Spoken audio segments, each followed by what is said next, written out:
Namaste and welcome to Stoker's Sighting. We're the Earth Meditation Tribe and it's Sunday, 19th of November. And as usual, we're a little late, but James took a wrong turn, did you, James? Yes. So we're good to go. Today is much about the art of listening, and what we'll do is we'll do a short talk.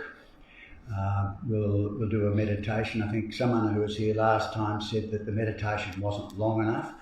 I'll try to make it a little bit longer this time.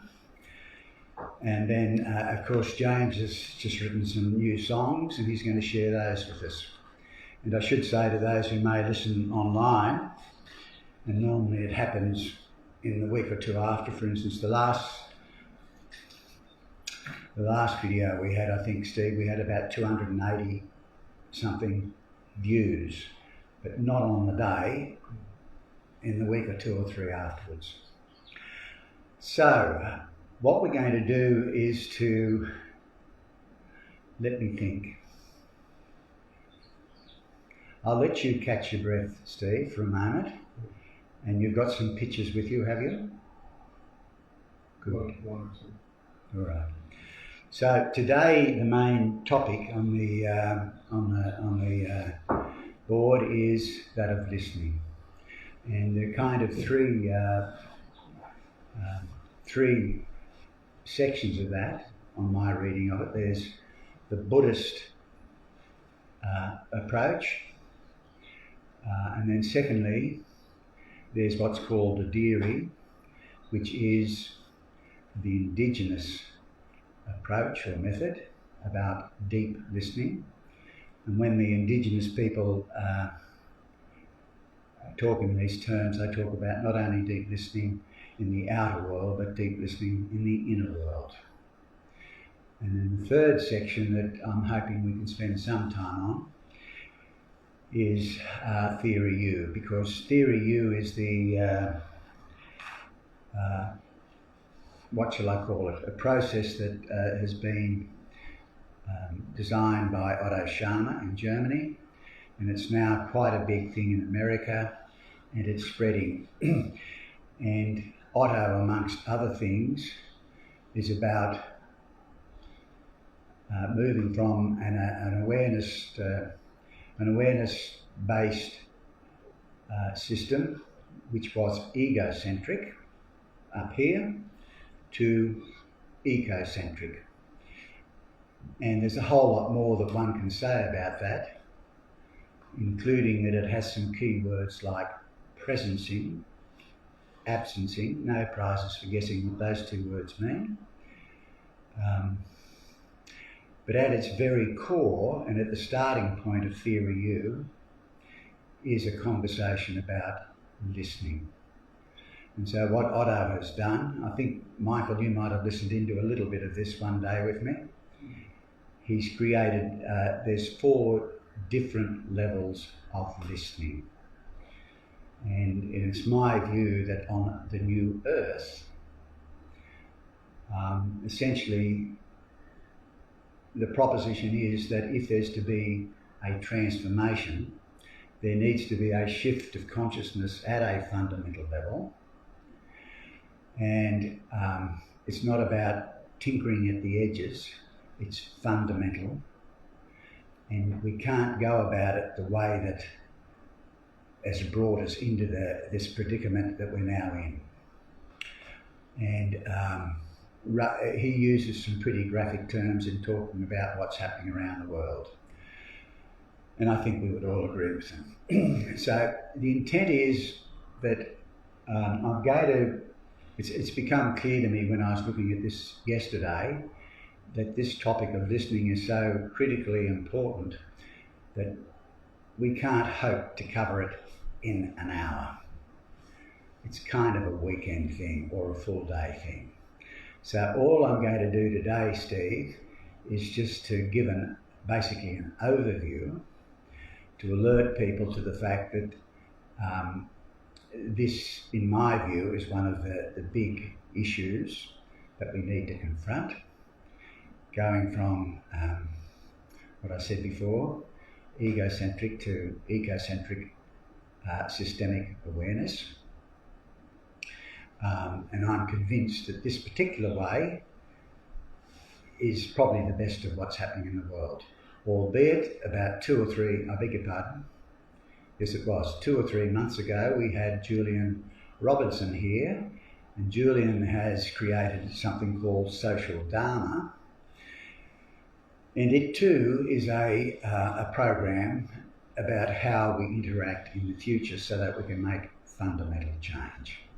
So maybe Julian will have to be on the follow-up list.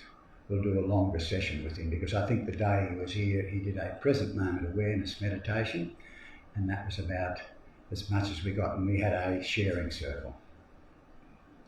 So that's an overview of how I'm reading, shall I call it the listening conversation. And even though I, at the very start, don't pretend to think I'm going to make you experts in all 3 of those things this afternoon, it's at least going to alert you to the fact that, in my mind, this is one of the important conversations and one of the important skills. And in fact, if I can find a quote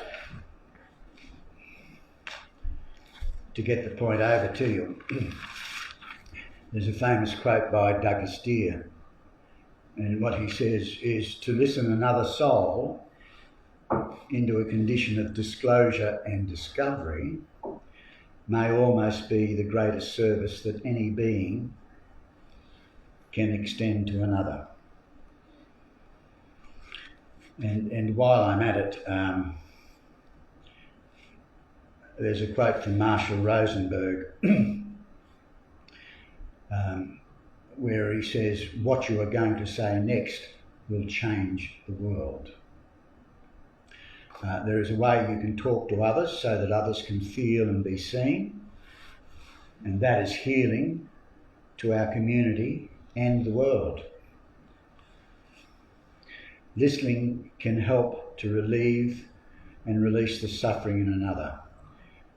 And if anger or pain arises during listening, why not breathe? But certainly you don't become reactive. So when we do the meditation in a moment, the earth meditation, there'll be a little section that I'll throw in about listening to the cries of the world.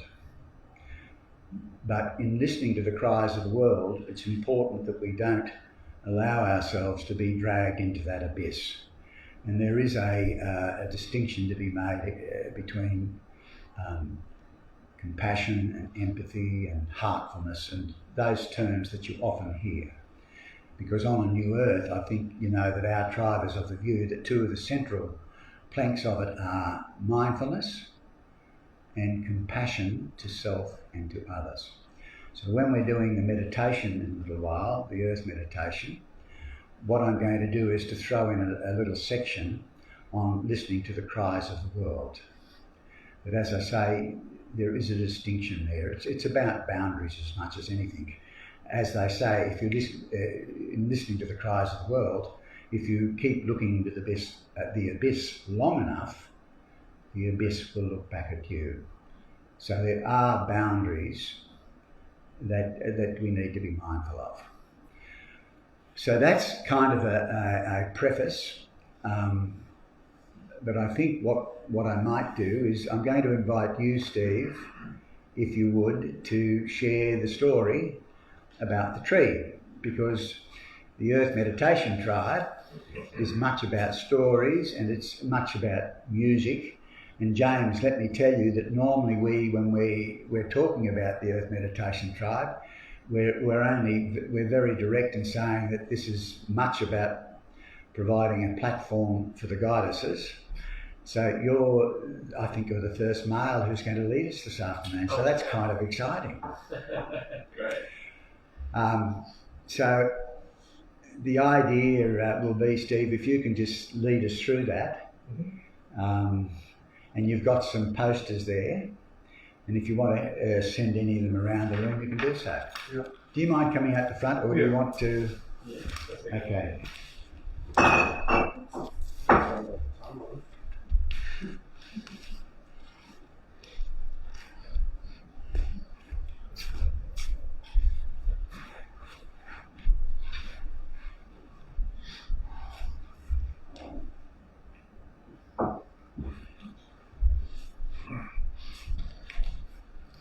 Yeah, so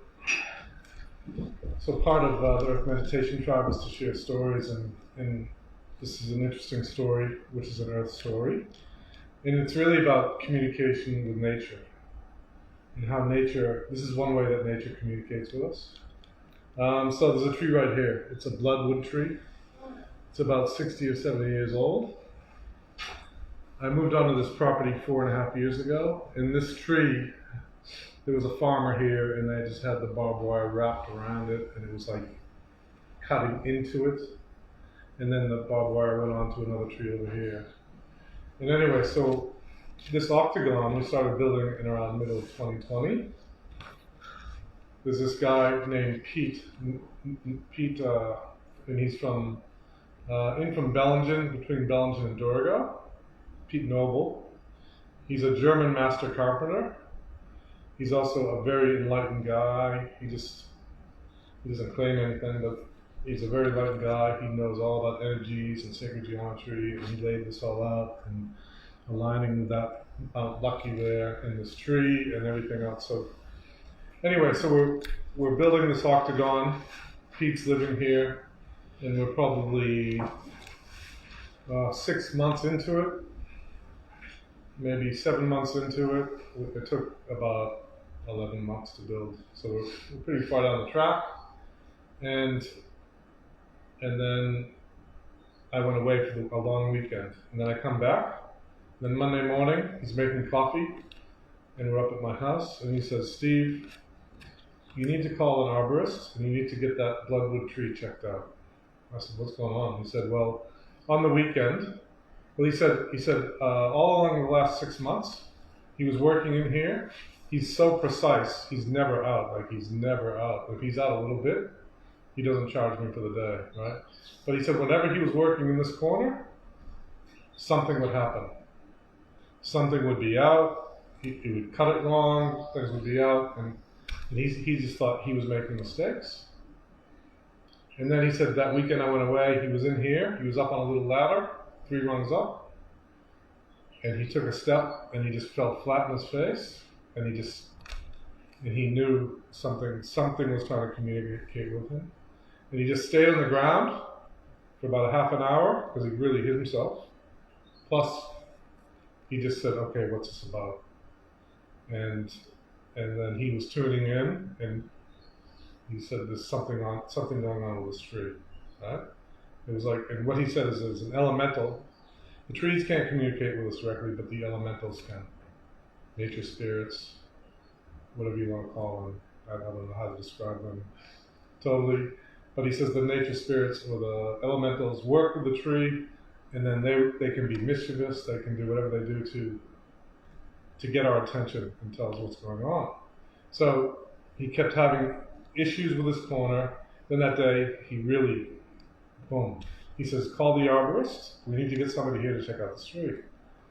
So I said, "Okay." And then I came down that morning, and I was working on this wall. We didn't have the deck, and it drops 2 meters. And I was up on the ladder. I took 2 steps up on the ladder, and then the ladder came back because it was up too straight. And I just took a step back off, and I forgot I had dug a gutter. And I just fell into the gutter, and I went slam, and I fell right towards that tree. And I'm like, okay, something's really going on here. So I got really slammed. I fell down into a hole. So I called the arborist. He's a level 5 arborist. He's on the way.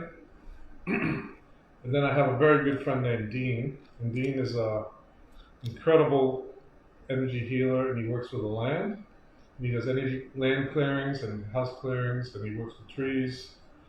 And he was somewhere, I don't know, he wasn't around here at the time, so I called him.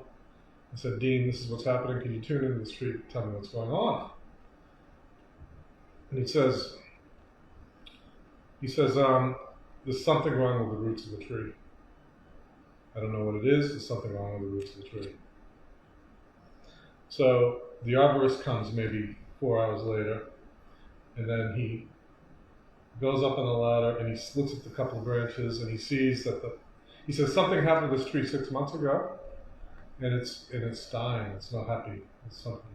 He goes, what happened 6 months ago?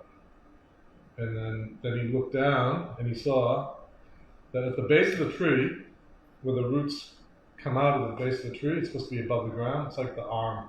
It's like the muscle of the tree. When the tree goes like this, the muscle tightens. When the tree goes like that, that muscle tightens. And we had put in this little road here, and we covered the last meter of the tree with dirt. And the arborist said, you got to move that. They said, you got to move that dirt because those muscles, they won't get the nutrients if it's covered, and the tree will die, and the tree will fall over. So basically that was the issue. So the tree was communicating with him the whole time, and then when he fell, and then when I fell, it was like elementals telling us, hey, you got to stop and have a look. And so this is Pete, and this is the tree, and then we removed the barbed wire, of course, and then Pete had me get some clay, mix it with water, because it had deep wounds. And so ever since we removed that dirt, the tree's been super happy, and the energy's changed. So that's just tree communication. So that's about it. Yeah.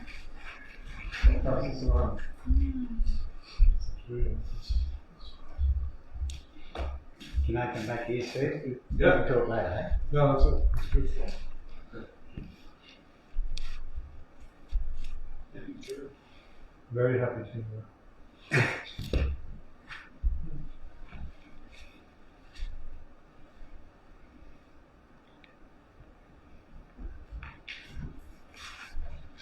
Okay, we're going to have an earth meditation. So when you're finished with looking at the pictures, I'll invite you to get into your usual position. And some of you know, of course, that our Earth tribe is much about the Tao Te Ching and also about indigenous wisdom. So for starters, I'd like us to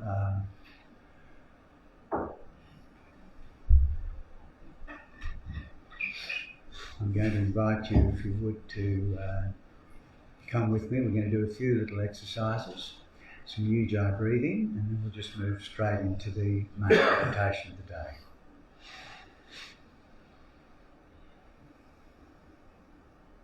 Greg, just a quick question. Will you be using the didgeridoo? No, I won't.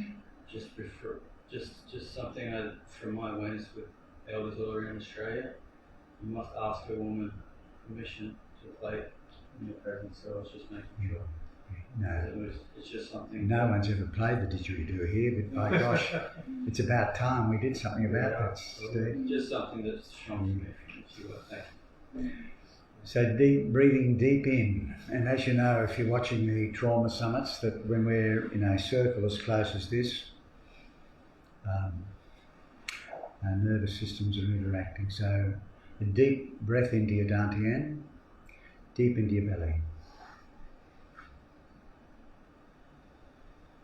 and letting go. And then left hand on the ground, right hand on your left thigh, and moving slowly to that side. Once again, a deep breath in, and letting go. And back to the centre. Deep breath in, hold, and letting go. And to the right hand side, right hand on the ground, left hand on your right thigh, and breathing in, hold, and letting go. And back to the centre.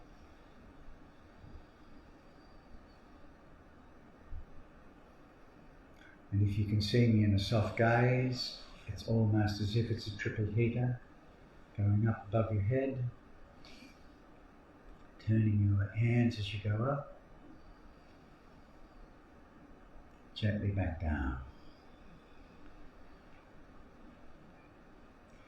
And again, deep breath in,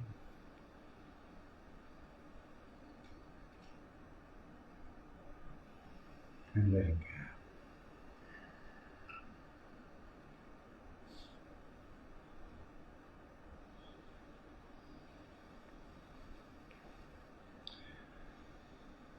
So, constructing your posture from the ground up.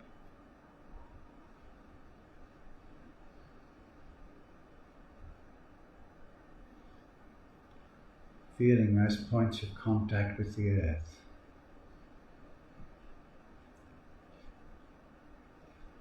With a firm back and a soft front, a soft heart,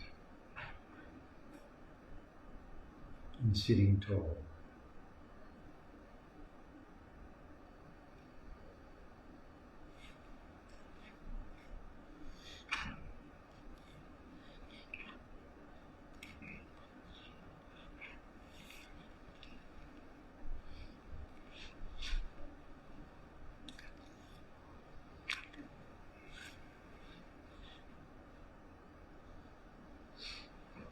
And we touch and connect with the earth. If you wish, with all 10 fingers, breathing in the strength and the stability of the earth.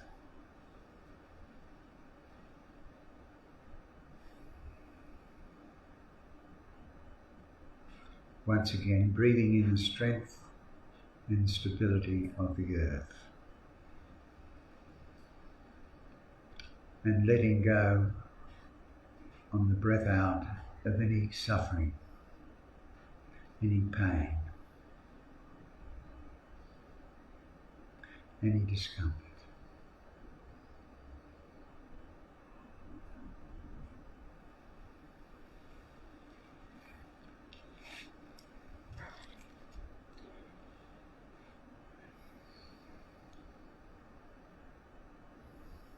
And as we settle in, we acknowledge our Indigenous brothers and sisters,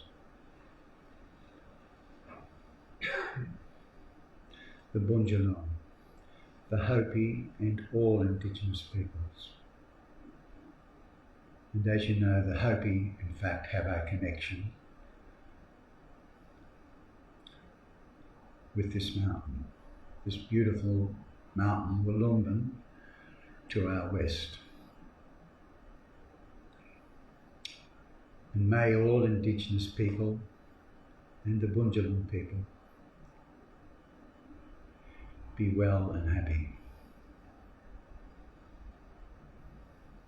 And we acknowledge that sovereignty was never ceded.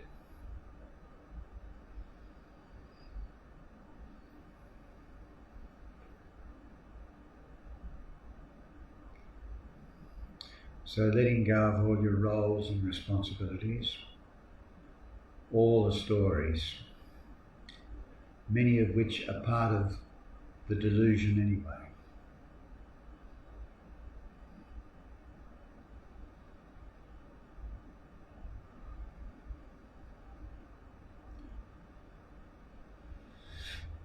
And sitting in present moment awareness.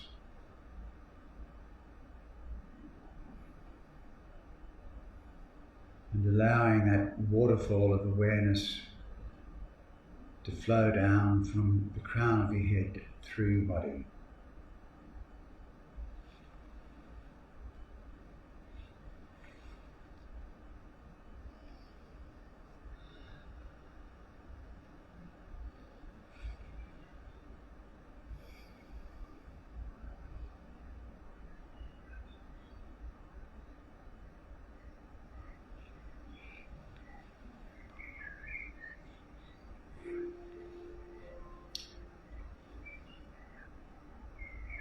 we thank the great German composer Deuter for permitting us to use some of his music during our earth meditations.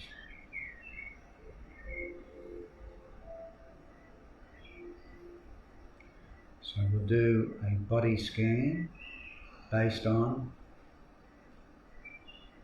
the earth element of hardness, solidity, heaviness, etc.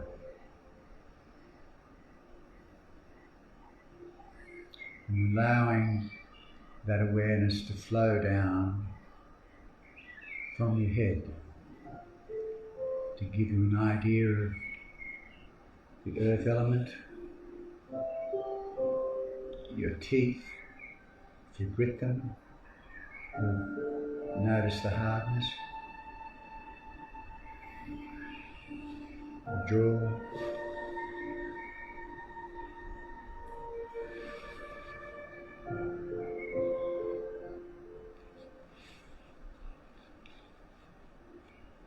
your shoulders, being aware of the earth element.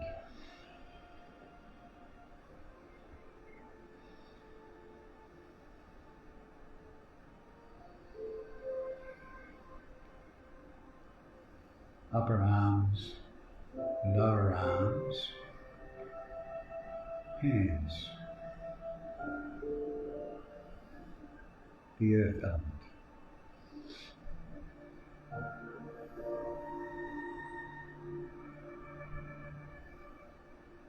Upper torso, lower torso,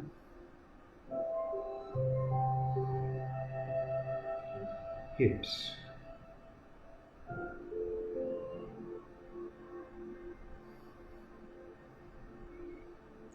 noticing, being aware of the earth element.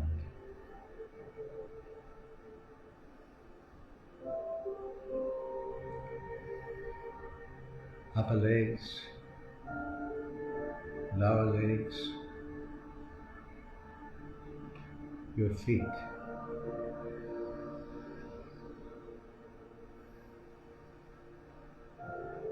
And noticing those points in your body where you are touching the earth.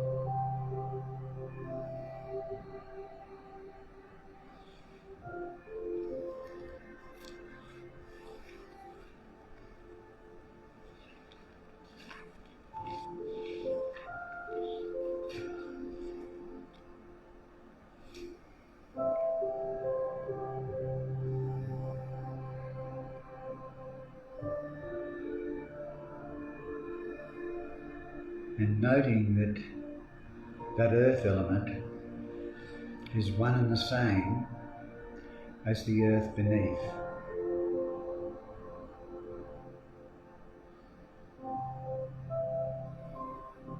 And the connection we have with the earth. An earth which provides us with the food we eat, our water we drink,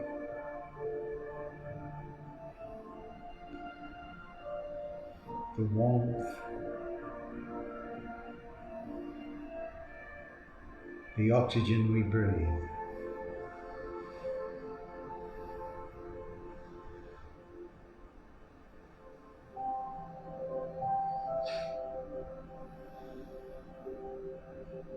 And once again,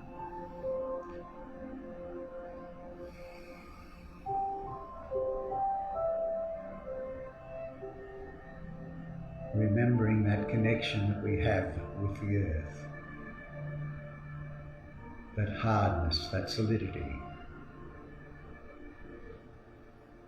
that heaviness, beneath and around us.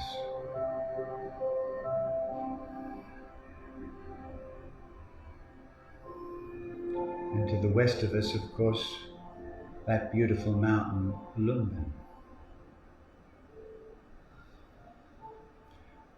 A mountain which has a connection with that great mountain in India called Arunachala.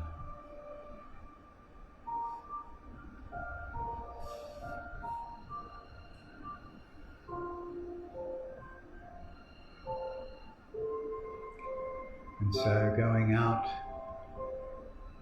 in front of you, noting the earth element, sensing it rolling out endlessly directly in front of you.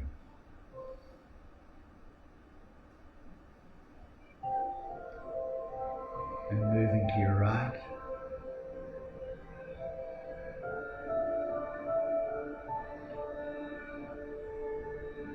behind you,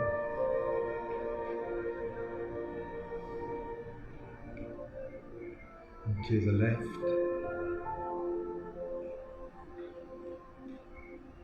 and returning to the front.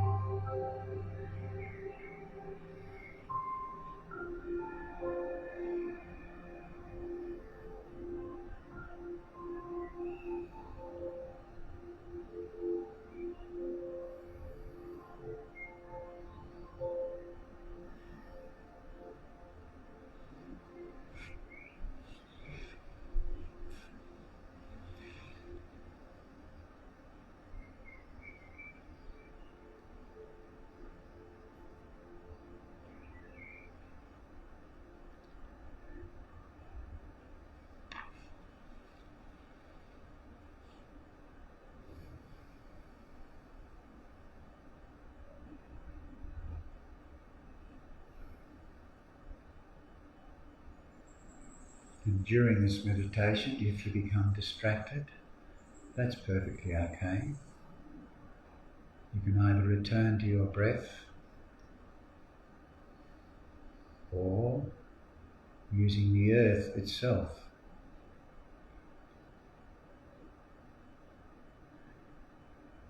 as your reference point.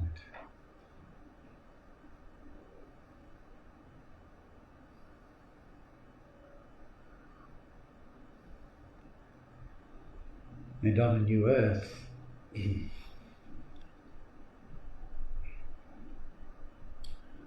one of the central planks in terms of the way we interact with others and ourselves is by way of compassion.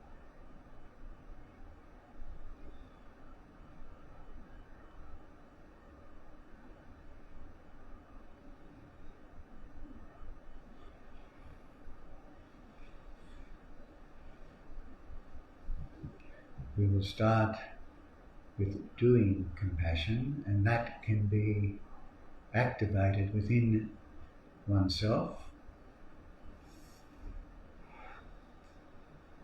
If you're a word person, maybe just the use of the word compassion, or a phrase,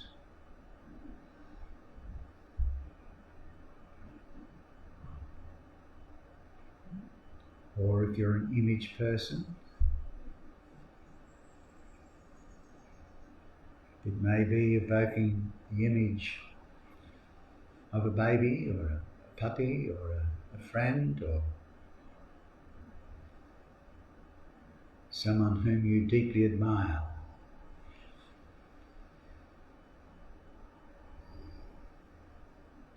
And in so doing,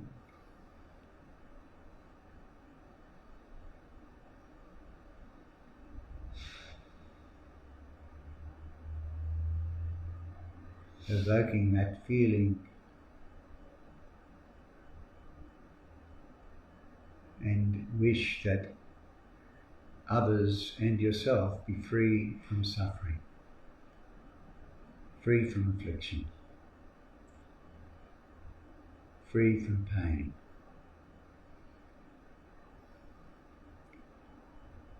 But distinguishing that from empathy. And we're not today asking you to walk in someone else's shoes, but to realise that there is a distinction between the two. compassion, willingness to be near the fire, or however you wish to describe it, but still being able to wisely connect with self and others.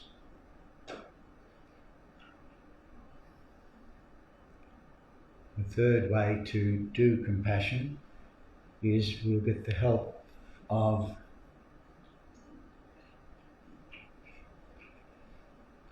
Deuter again, because it may be that music will help you cross that bridge. So if you wish, once again, maybe a word, a phrase, an image, a baby, a puppy, something else that's dear to you in your life. Or it may be just sitting quietly and marinating in this beautiful music.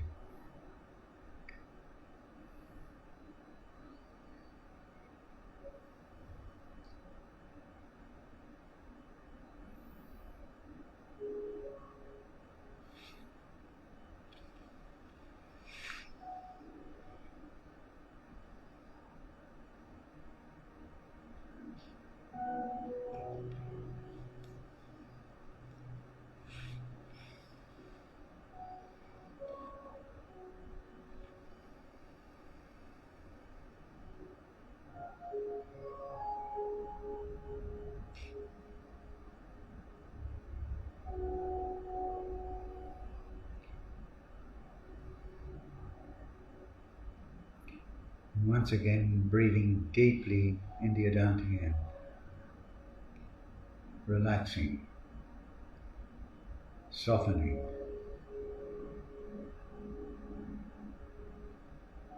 letting go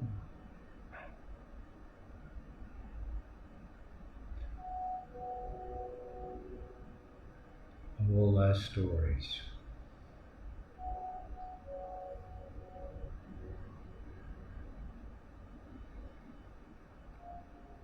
And just sitting in present moment awareness.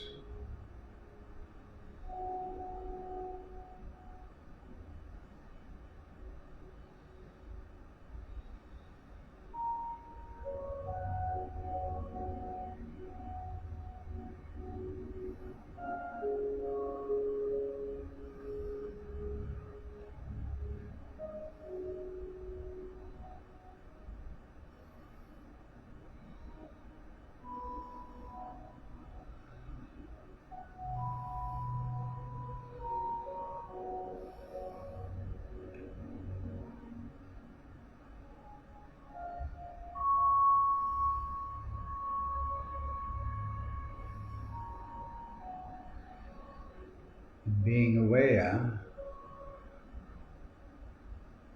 of the cries of the world.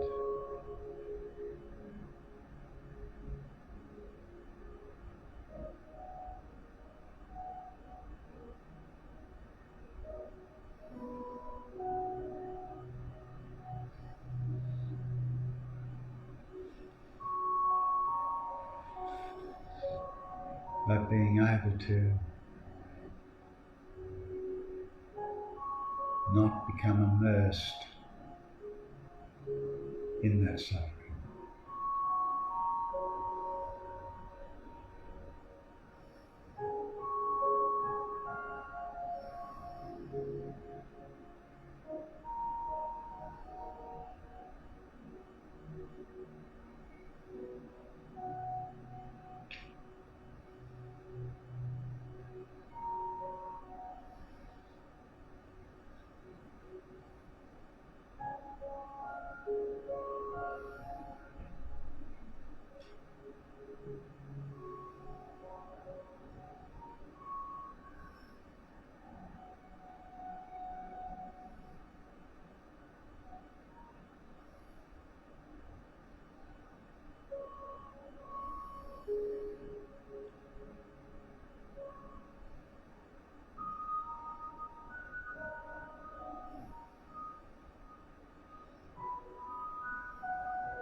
breathing in, I know that I'm breathing in. Breathing out, I know that I'm breathing out.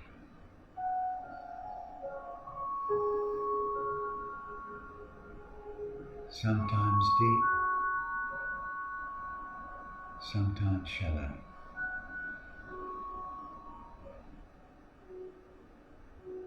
Sometimes long and sometimes short.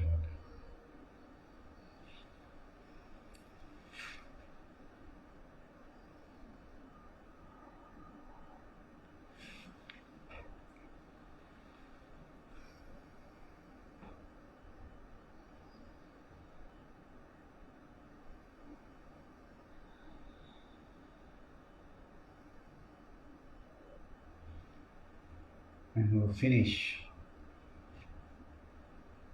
today's earth meditation with an invitation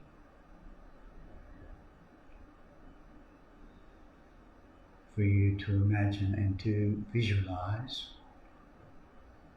a new earth, your new earth, our new earth.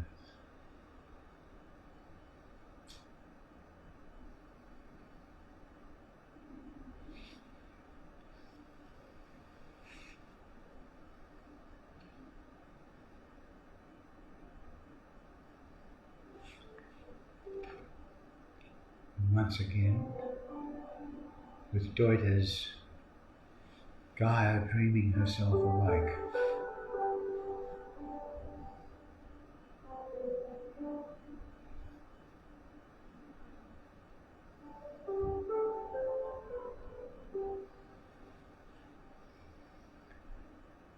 if you wish, even imagining that you are a spirit bird flying high above Wollumben and looking down on this little blue-green ball called the earth.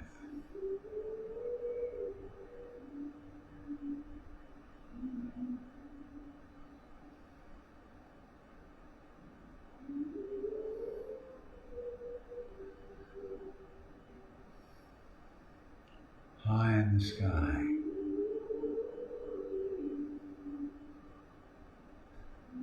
surfing the clouds,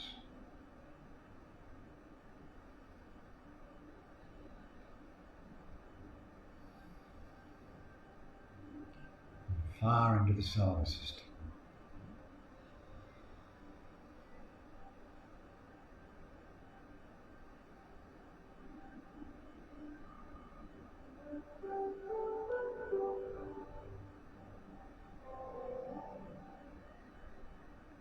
And when you're ready, allowing gravity to return you to the earth, to the mountain.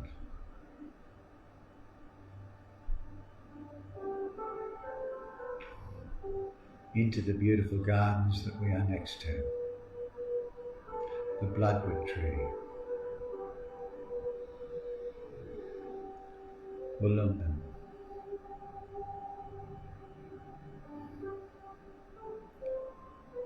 And if you wish, using your sense fields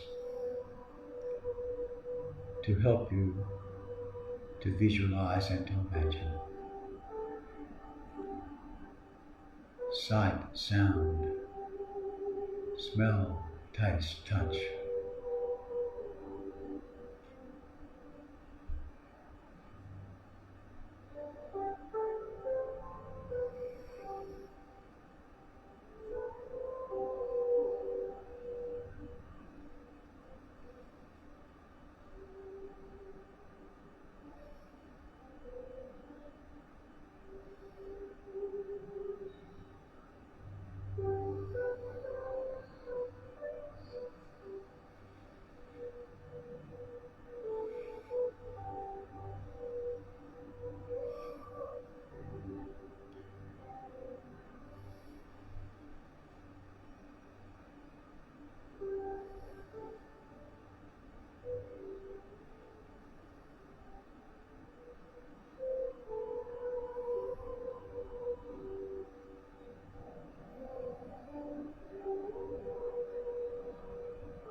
verses in the Tao Te Ching, but one in particular keeps falling in front of me.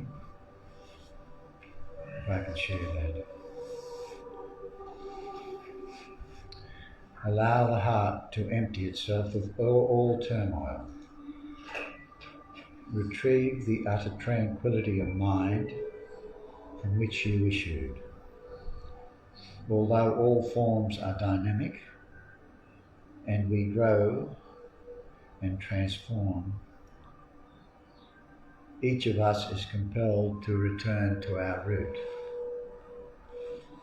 And our root is quietude.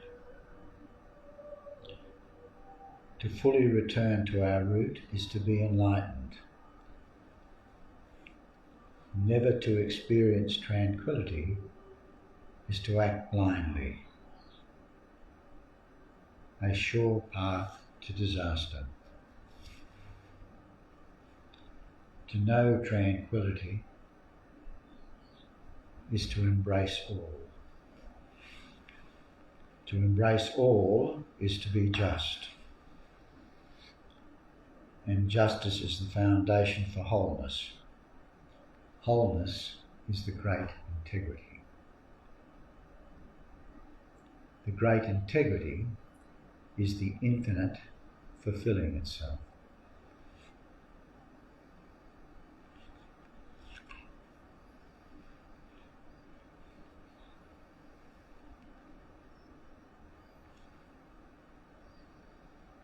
So I'll let you just sit quietly for a few minutes.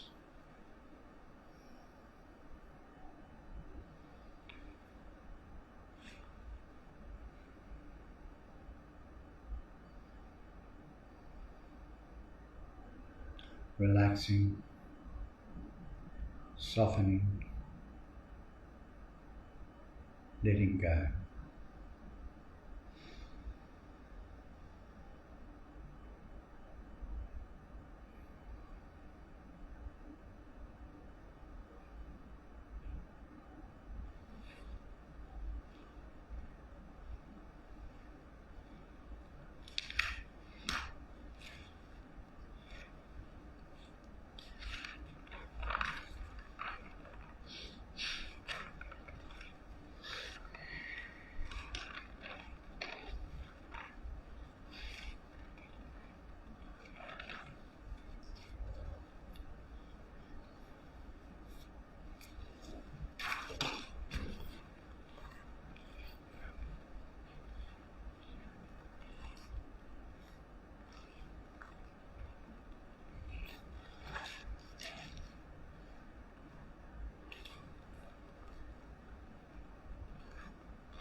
And we'll finish as we started.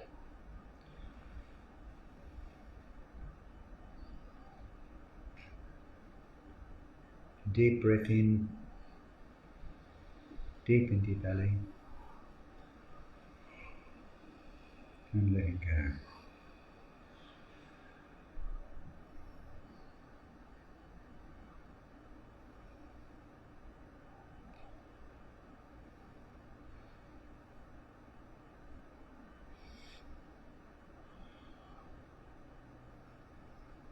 And by way of loving kindness, for those so unkind, hand on heart, may I be well, may I be happy, may I live my life with ease, may I be safe and free.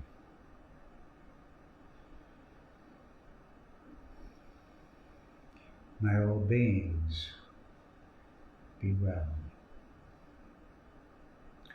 May they be happy. May they live their lives with ease. And may they be safe and free.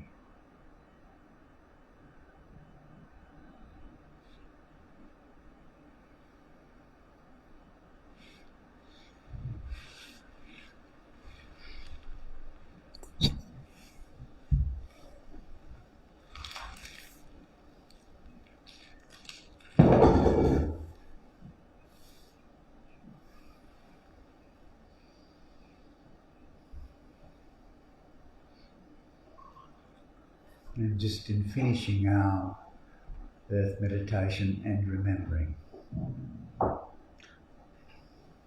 that when we touch the earth, this is a passage from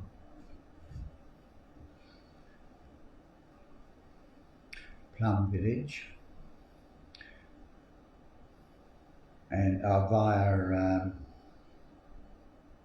a group in London. When we touch the earth, to let go of the idea that we are separate and that we have a separate self. We touch the earth to remind ourselves that we are the earth. We touch the earth with the simplicity and the humility of the young child. When we touch the earth, we also become great, like ancient trees, sending roots and drinking the source of energy from the earth. And when we touch the air, we breathe in the strength and stability of the earth.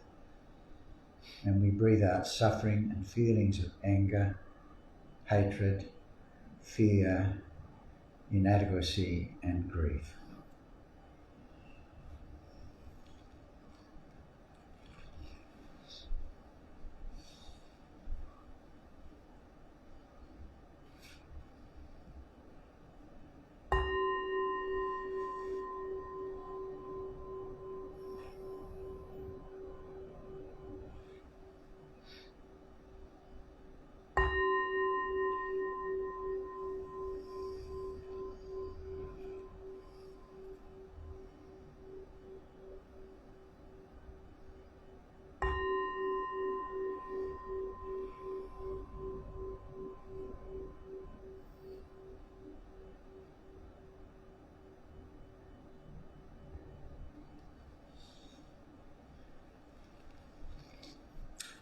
Okay. Hope that didn't send too many of you to sleep. So, let's just see how we're travelling in terms of time.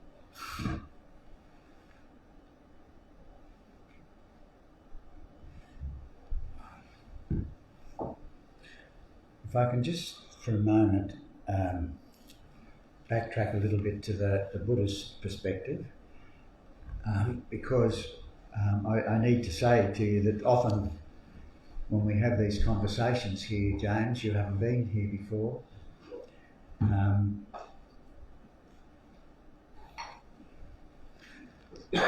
There's water around the back here, by the way, and I'm just trying to see if I've got mine. There it is there. Excuse me for a moment, I need the water.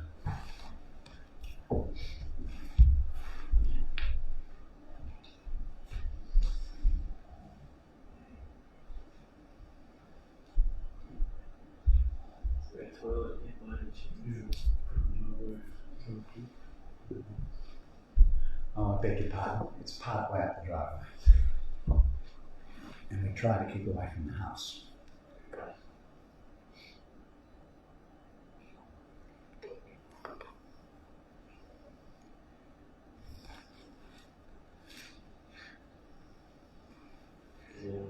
I just wanted to, sorry? Is anyone else?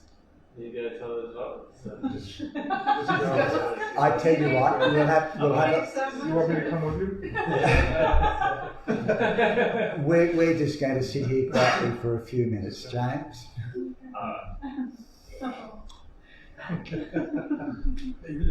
That's all the excuse we needed.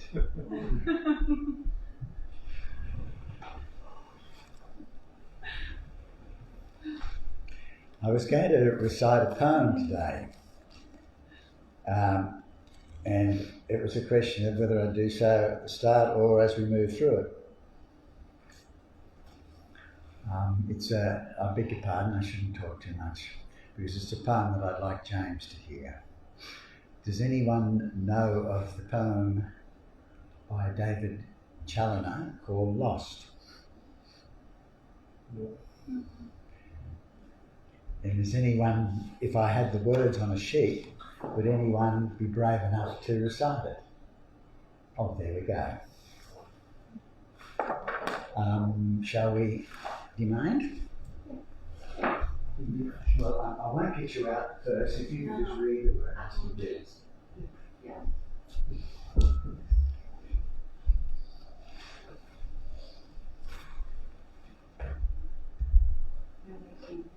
And this is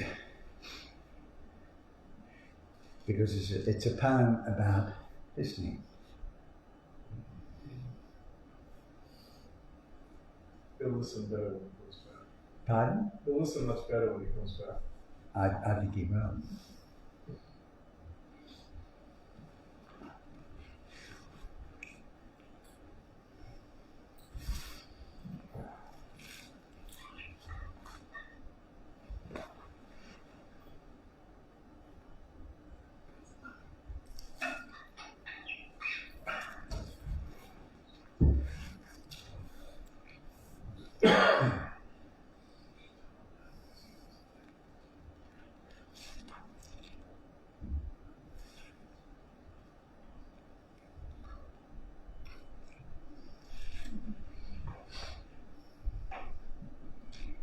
We thought we'd wait for you, James, because there's a poem that we're hoping will inspire you, maybe to even come out with a new song later on. Yeah, alright. But before doing so,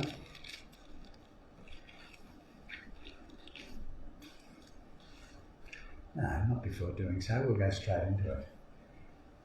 It's a poem by David Challoner, who was the professor at Washington University. And it's often recited by someone called David White. I'm sure you've heard it at Temple Byron, Michael, because a year or two ago it was recited there. But it's kind of special, and David White came to Australia, I don't know, maybe 4 or 5 years ago and won everyone's hearts. I don't know whether you've seen David, have you? I follow him on Instagram. And Oh, okay. He does a teaching on Sundays occasionally. Does he? 3-week course. He's excellent. I love his writings. Deep, thoughtful.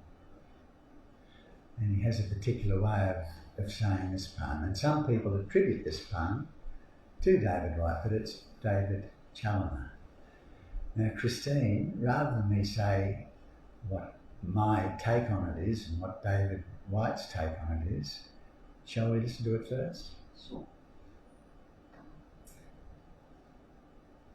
Stand still. The trees ahead and bushes beside you are not lost. Wherever you are is called here, and you must treat it as a powerful stranger. Must ask permission to know it and be known.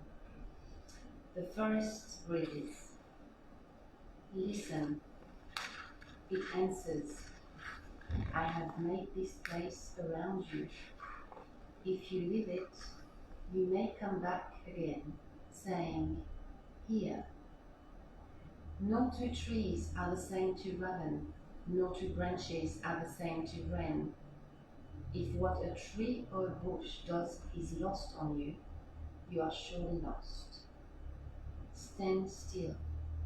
The forest knows where you are. You must let it find you.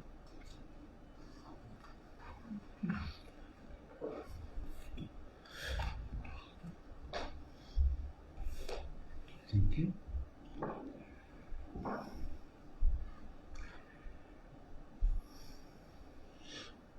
And there's lots of different interpretations that have been put on that, but I kind of like the David White interpretation. I could barely hear that, so I'm going to repeat a little bit of it. Stand still. The trees ahead and the bushes beside you are not lost.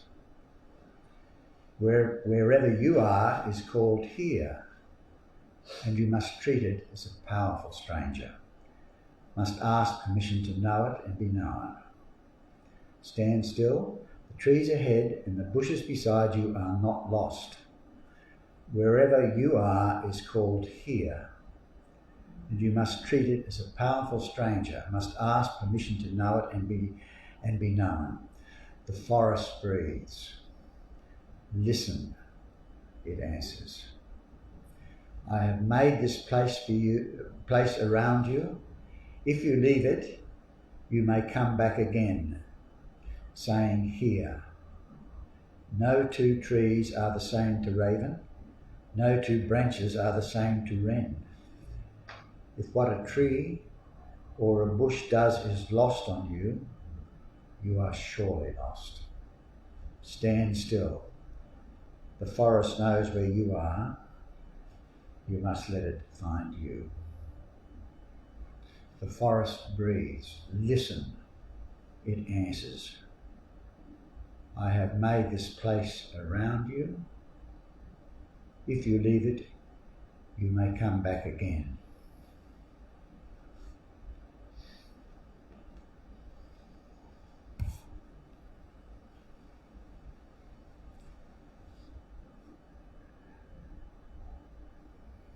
And that poem, of course, as I said a moment ago, has a few different interpretations, but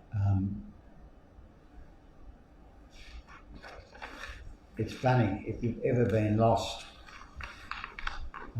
it's a question of keeping you cool, keeping as calm as you can. I'm thinking of a time where I got lost up at Springbrook, James, and my initial reaction was to panic and think, oh God, how can anyone get lost here? But then it's a matter of stepping back, breathing. And one of the comments in the blogs reads like this, and I resonate deeply with it. I was on a walk in a deep, dense wood the other day with a young companion, and we had both become hopelessly lost.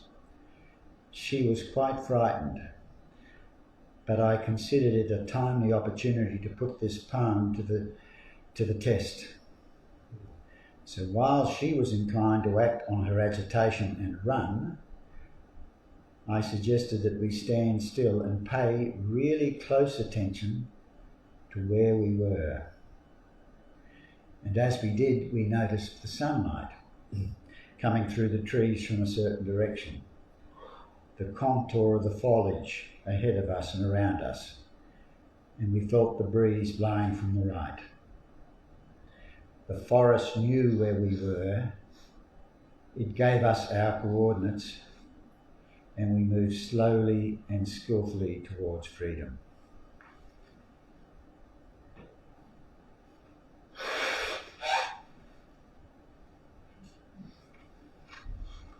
And I noticed there's another little blog that I'll share with you. It's the last one. In a time of crisis, good friends can help you to stand still and remain open.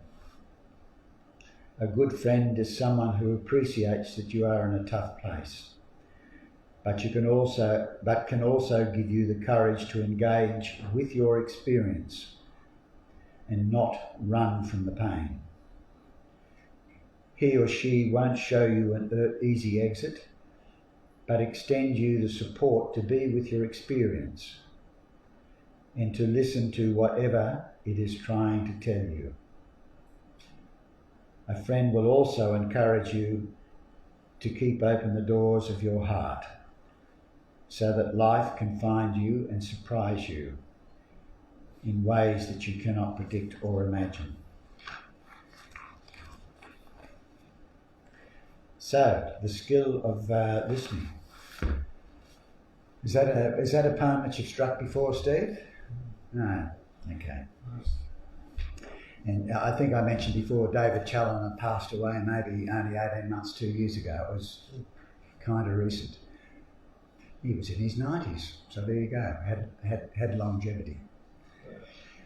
So what I wanted to do was to briefly just backtrack a little bit. Does anyone else need to have a very short break to get a drink of water or anything here?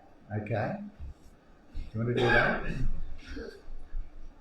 I won't put a time frame on it, but it'll be short. That's a time frame. Huh? That is a time frame. Okay.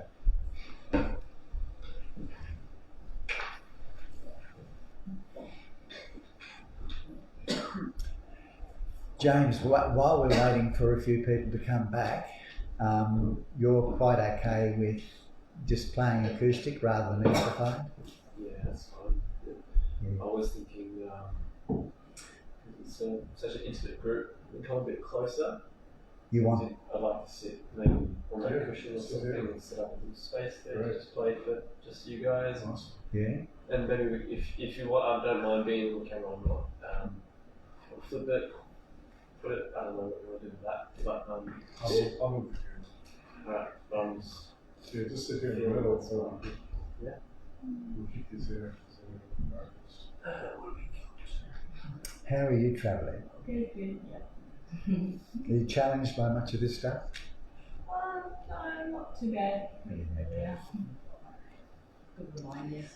Yeah, just grab any cushions you want. I can move that table around. So, did you understand exactly what James has in mind, Steve? You can play some music. It's just in front of in front of everybody else. That's the simple. T-shirt is like the drums that look like with two drums. Right. Wow. Yes. You don't want So people to move in this way. You'd rather go there. Hey, look, I'm happy to be here if everyone wants to come in. It's a nice little, tight little circle. I think that actually come this way. Did you feel safe? Good. Yeah. Yeah. We'll just move. See, are we ready for this now? Well, no. I'm just going to say a few more words. Okay. Yes.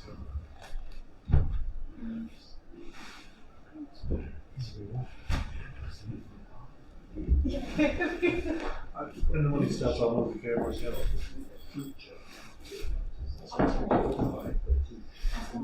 separate. You want a chair? I think a chair would be good, yeah. Or another green cushion? Yeah. I think, Like that? yeah.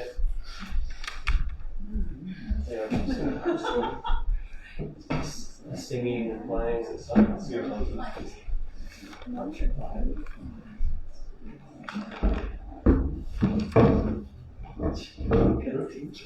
you normally always play with an amplifier, James, or you?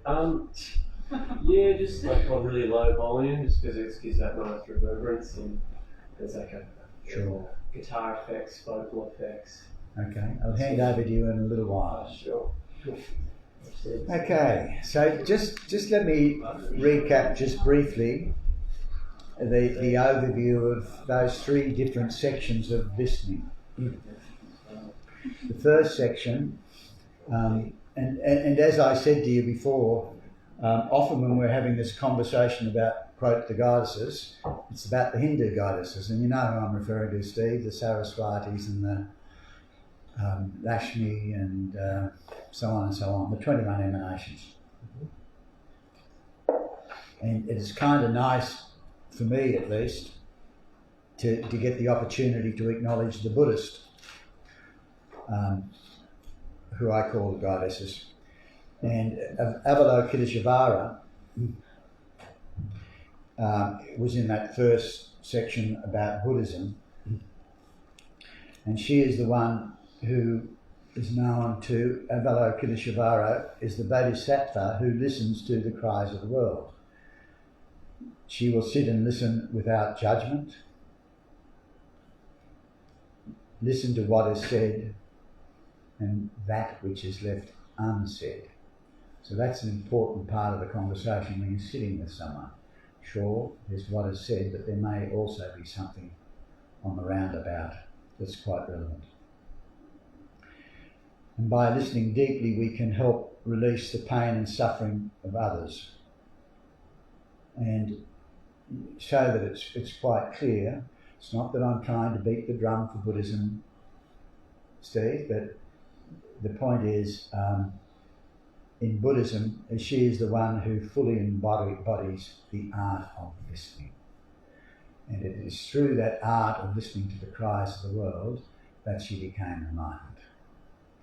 And when I use the word enlightened in the context of Kuan Yin or one of these people, I use it at a serious level, not at the level where I read the internet today and yes, pay us a small amount of money and in 42 days we'll turn you into someone who's enlightened.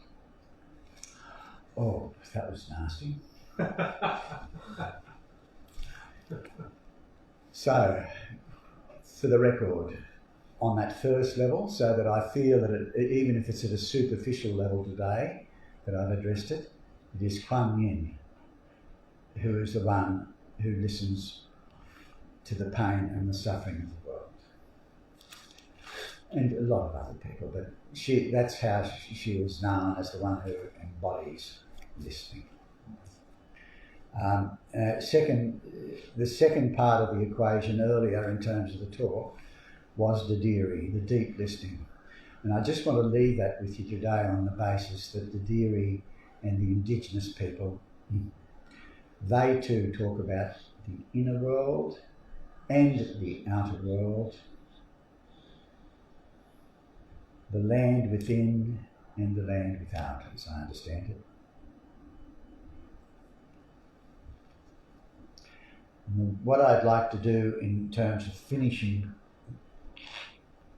the conversation, because I said to you before that theory U, in my view, is possibly the way forward.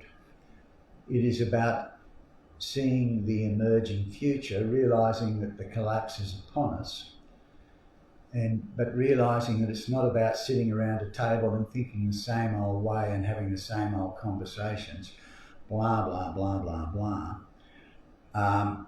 It's coming, what Sharma does, he comes from the emerging future.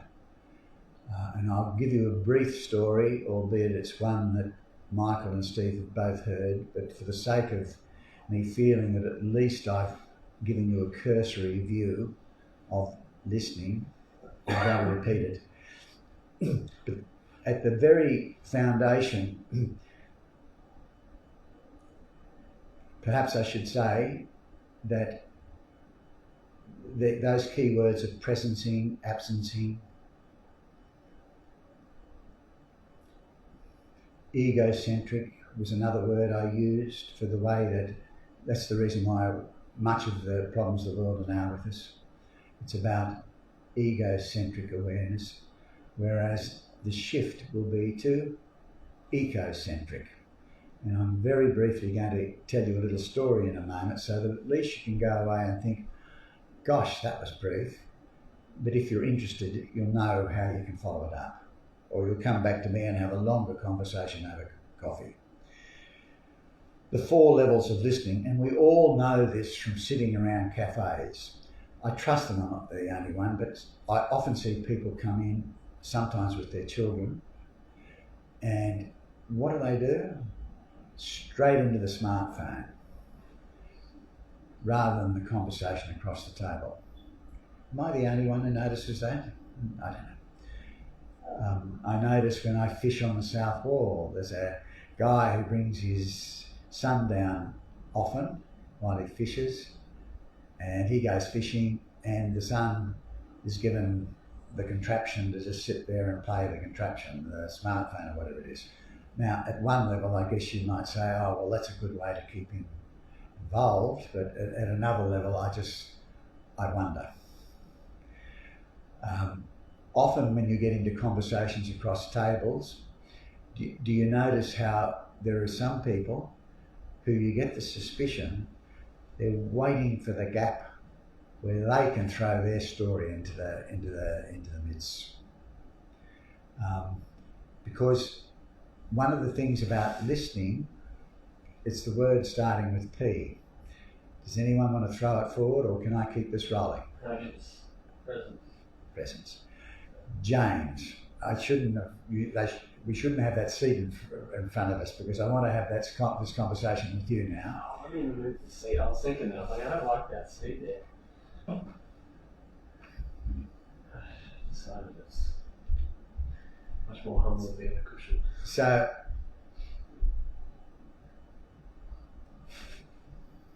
presencing is much about being present.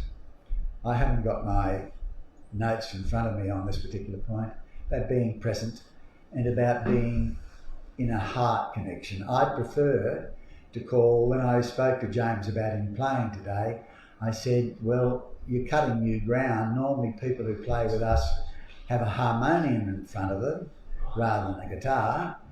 And we then had a conversation about the earth heart. So going back to that word presence, it's about being present. And it's only in that presence that you can truly listen and pick up on the nuances of what that other person is saying. And at some other time, I think you've all met a friend of mine who often is on the South Wall, called Greg. Yes, he's also in his 60s. And he also had a bad accident many years ago. And I have learnt so much from Greg in the last couple of years, because he spends many of his days on the South Wall, going up and down and towards the end and watching the whales. But there's little argument in what he says and does.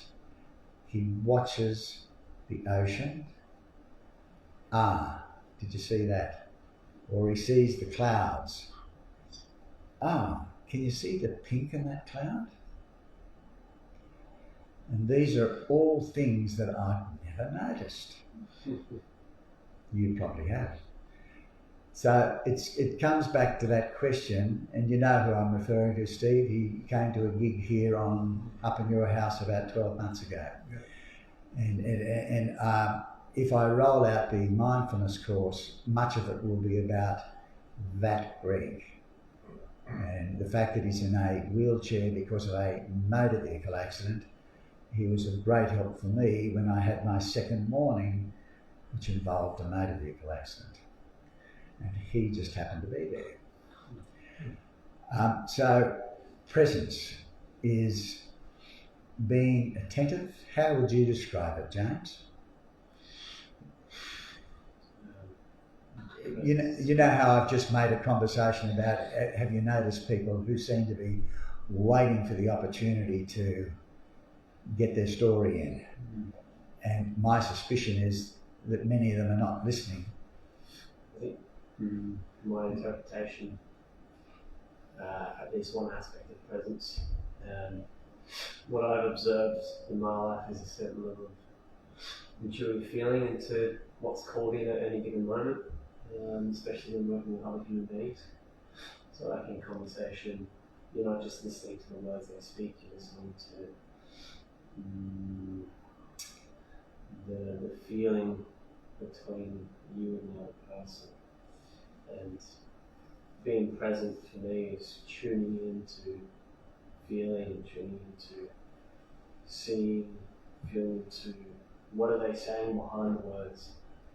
There's a intuitive flow and truth that is construing, either it be really hearing the words they say and they're like, oh, they're afraid, and then you know, being present with that, but patient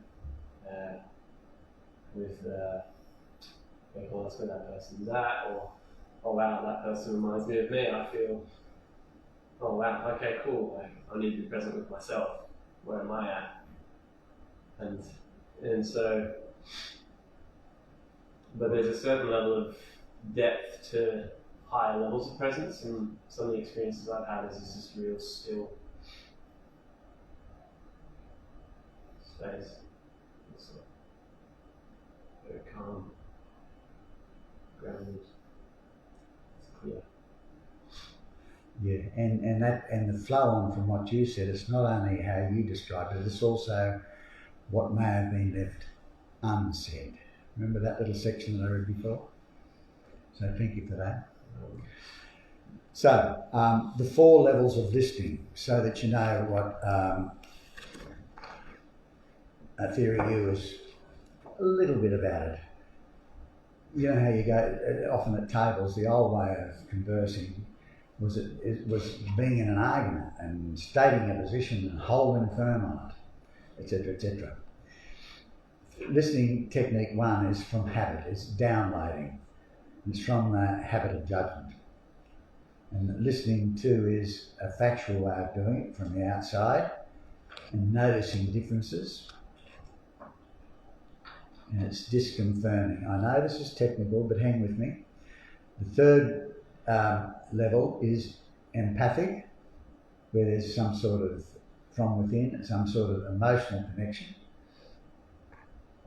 And the fourth level is the message of the day, or one of the messages. It's called generative, and it's from the future wanting to emerge. So rather than us sit down and work out, right, this, across the length and breadth of our society, things are collapsing. That's not being too dramatic, is it? I think we tend to, I think, sorry? I think it's on point. The reality is we can't come from that old way of doing things to create the new earth. The suggestion is similar to what is happening with one of the exercises, so that you know what's happening in theory here.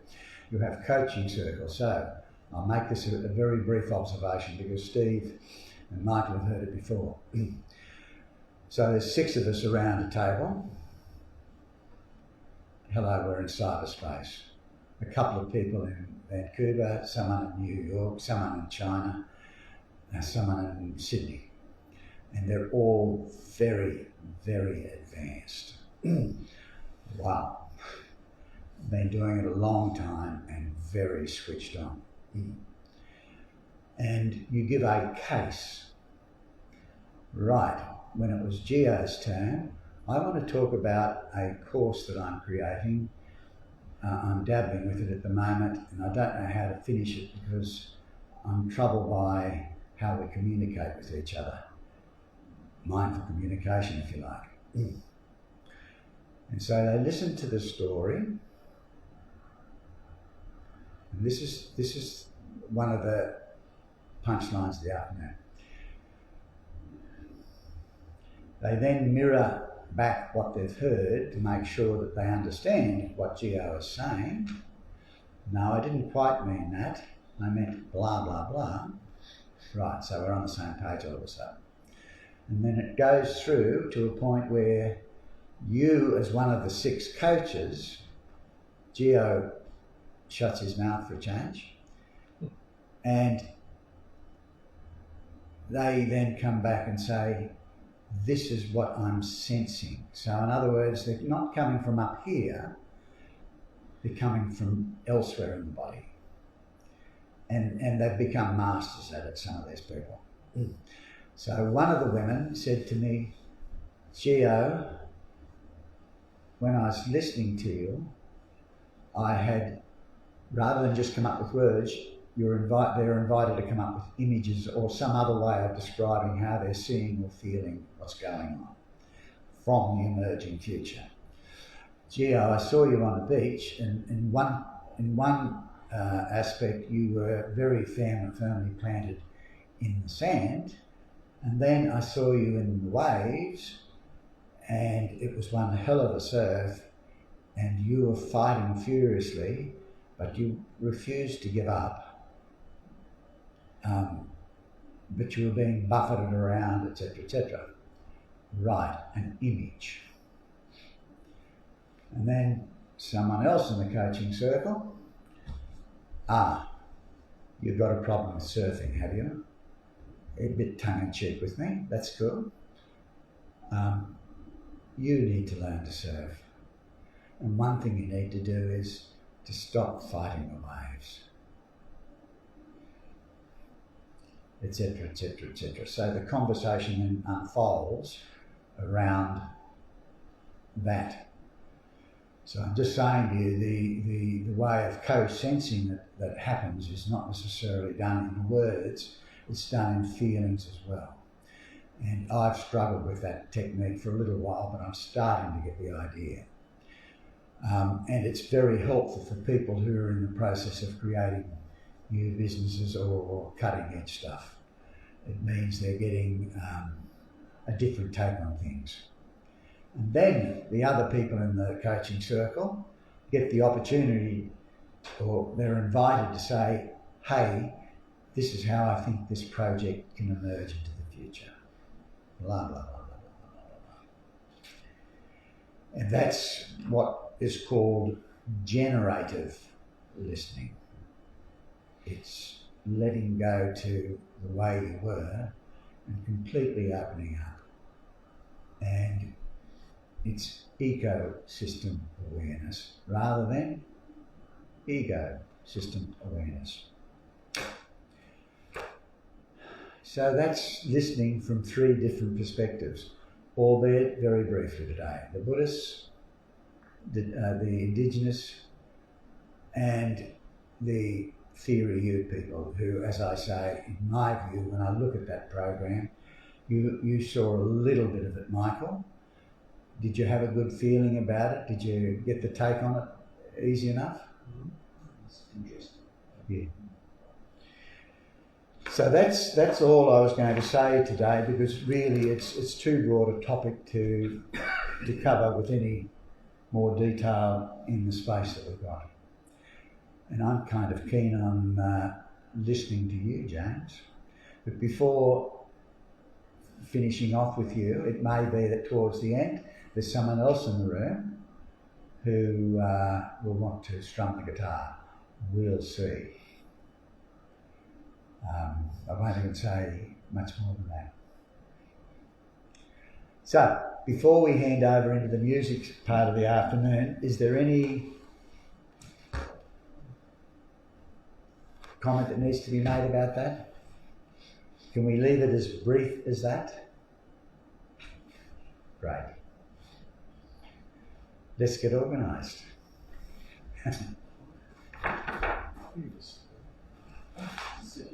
Yeah,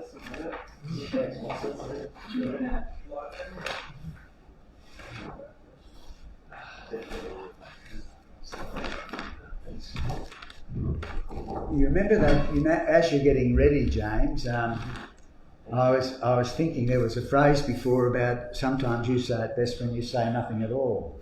Do you know that old song by... You know it, do you? Yeah, I do. So, Oh, here we go. I don't play on the guitar though, but I know that one song.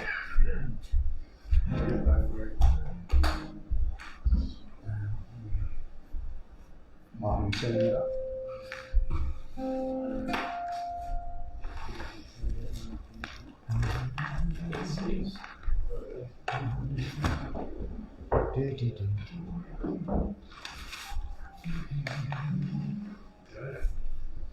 You okay to be honest?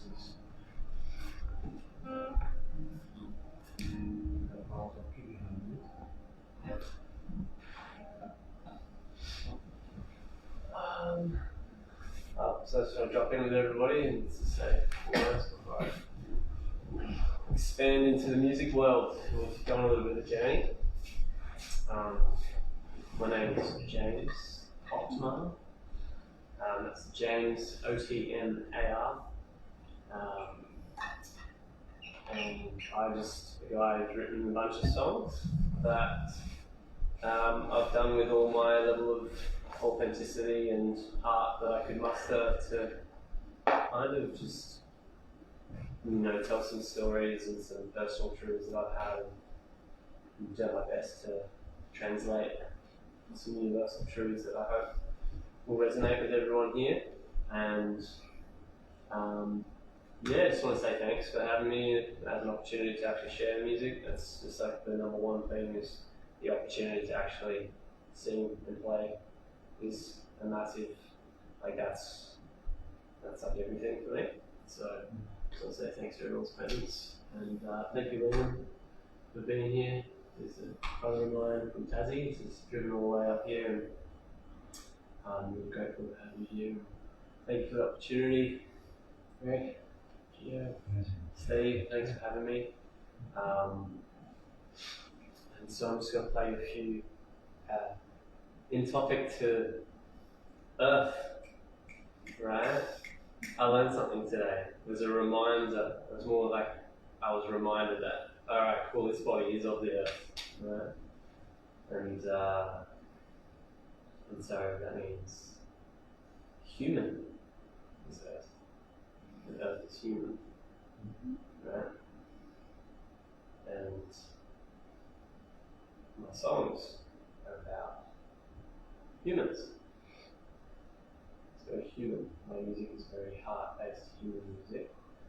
And so I'd like to extend that by saying, this is Earth music. So follow along to the threads there, and I'm sure you'll enjoy the journey. So, thank you. This song I'm about to play is called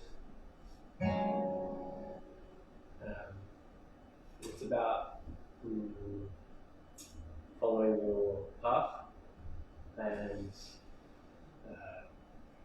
chasing your dreams, and no matter what happens, you recognize the beauty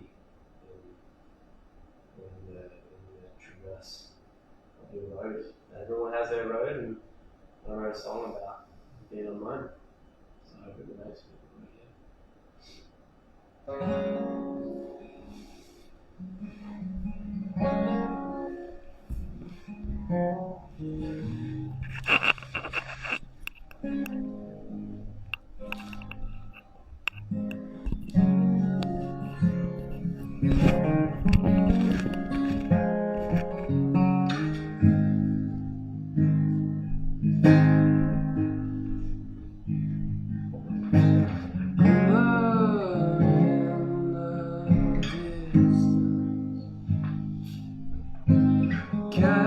catches my eye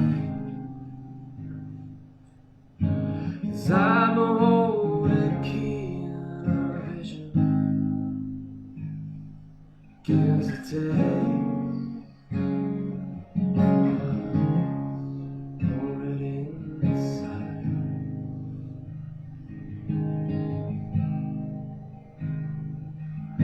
To know I know I'm driven. Where, oh, where do I drive? 'Cause if one life is what I'm given, I'm gonna break this dream till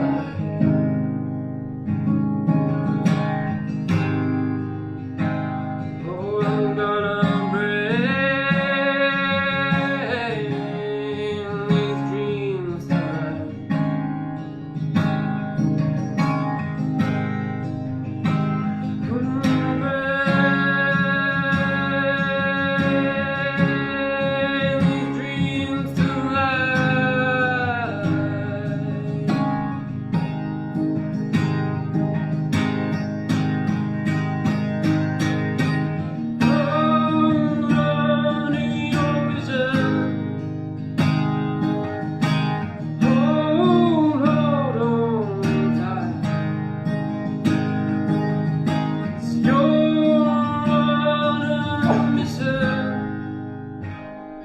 to bring dreams alive. So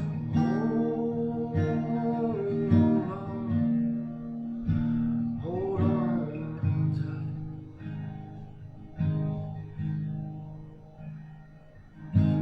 I once asked for a reason. Why am I still alive?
can make my dreams alive.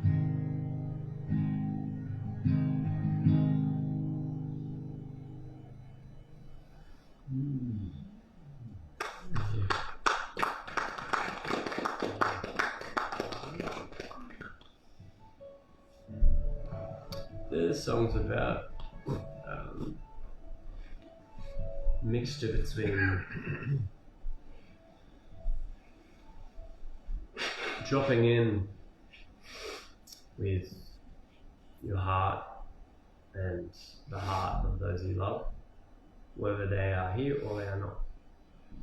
And I originally wrote this song about connecting with those I love and realizing there's a few walls between me and them, and noticing that in myself and going and just kind of like working with that. And then a friend of mine who I was really close with, as I was like getting halfway through the song, popped in, and he's no longer with us, and I felt him drop in into this song, and now the song is kind of like reconnecting with not only those you care about and in the living flesh, but also those who are no longer here. So it's a very special song to me, and I hope you guys get something from it.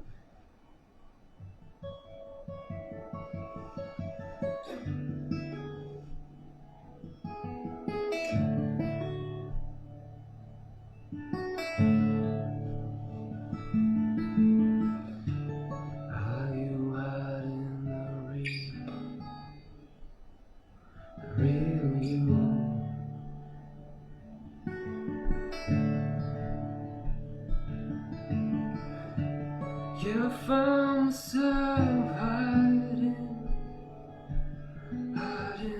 too.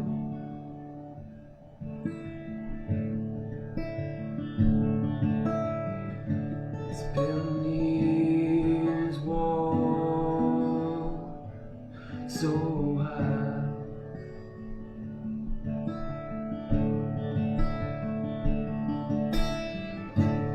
But it's fear of fear stopping us feel alive.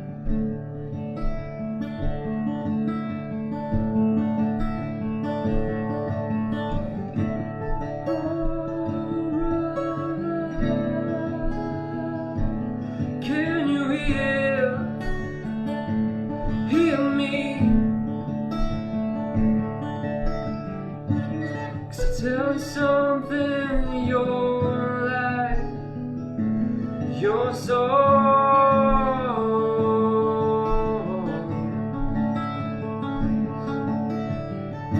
It's worth more than any weight in gold.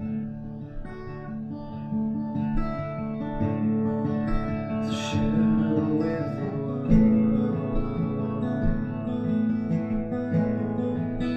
share with the soul.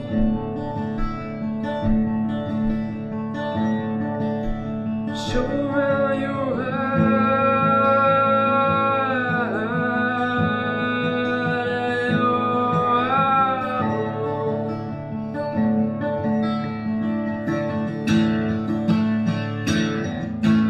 Give me life, give me soul, give me you.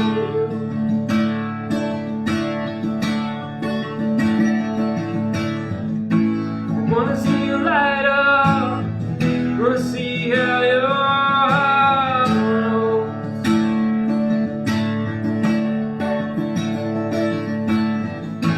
Show me your fire, show me your heart.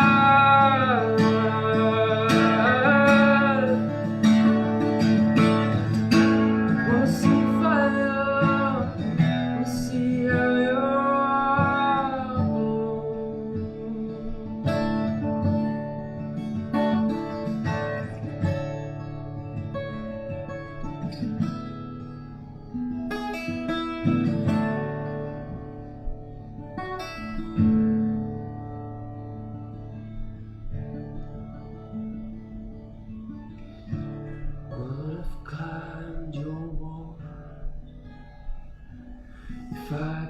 just get over my own. Wish I was there when you needed me the most.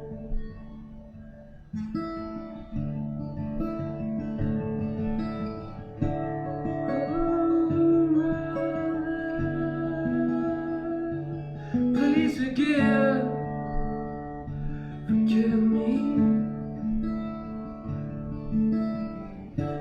Tell you something, you're like, you're so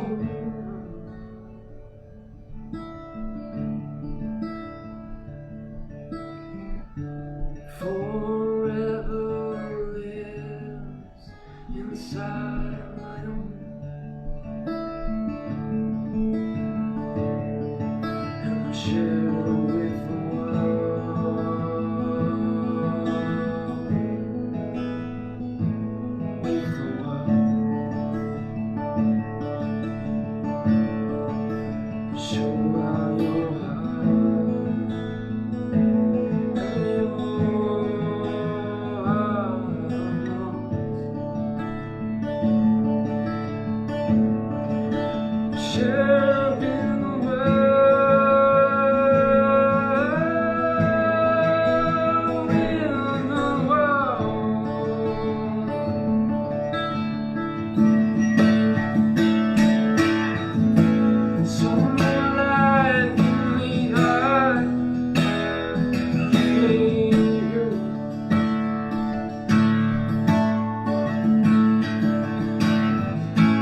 show me fire, show me how you're.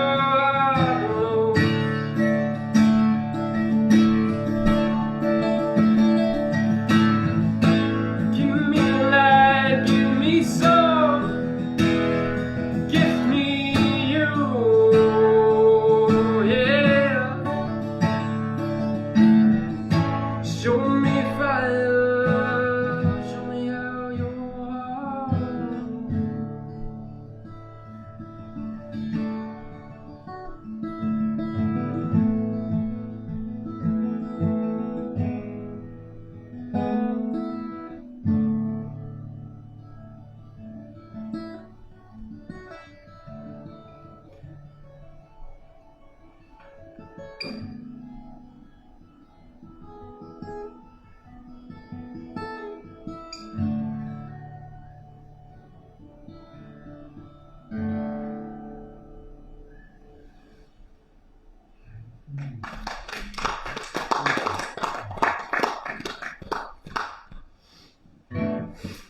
This next one's a new one, and recently I've been writing songs that I've been just intuitively just kind of been told what to write in a way. This particular song, I'll tell you my backstory to it. It came to me in a dream, and in the dream I was observing the different aspects of myself. The confident, boisterous, loud, confident version of me who I was envious of in the dream. I was like, who is that guy? Who does this guy think he is? And there was like the real like, oh yeah, people pleasing, oh that's really great, and oh yeah, everything you say is great and cool. And I didn't like that guy either. He was just coalescing with this other guy. And then obviously the guy who I was the real like kind of judgmental, kind of like I'm insecure, I really don't, I like, because, struggling to see that in himself. And then there was this sudden moment, right, where this child with blonde white hair, this white tracksuit, looked like he's from the 90s. He had like these dreads, but they were bright white, right? He's like 5 years old. I'm like, what? Who is this kid? And this music came on as he walked into this white, kind of like octagon room with all these other aspects. And the boisterous guy's like, oh, here he is. He's like the king, right? The king, right? And this kid comes in and he doesn't say anything. He speaks in music. And the music that I heard in that dream, I woke up and I captured a piece of it. And the song's called Bringing Heaven to Earth. Because in that moment, when that child went into that room, there was unity, all the cells coming together, and that person that was judging was like in awe of this child, and the music was the bridge between that oneness with everybody, and just kind of making peace with the fact that we're all here, we're all just present with that. And yeah, so play this song.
Thank you. Didn't warm up, so yeah, it's a bit rusty. What have we got? What's next? I've got a more somber song, if those weren't somber enough. This song I wrote is something I shared with and wrote at Liam's place in Tasmania, and it's about family, a very human experience, and some would argue a spiritual experience, and kind of one of the reasons why I'm here, that's for sure. And so a lot of my music's to do with family and is inspired by family.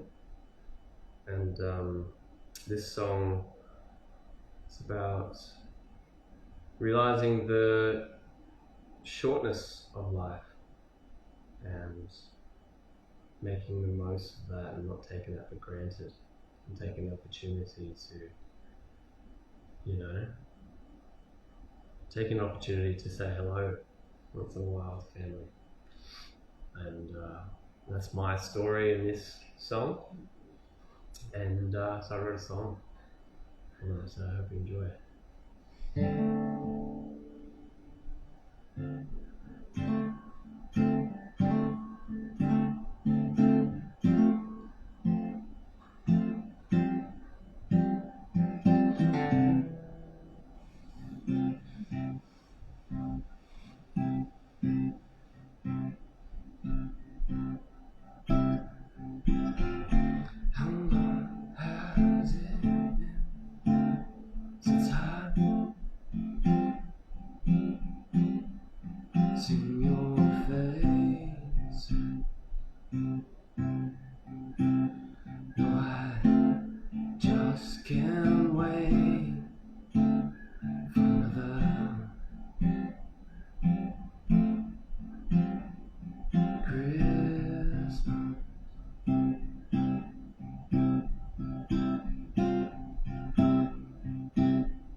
Spend all my money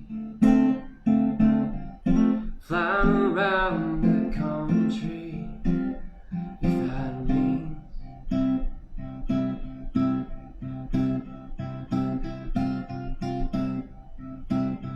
see your faces again.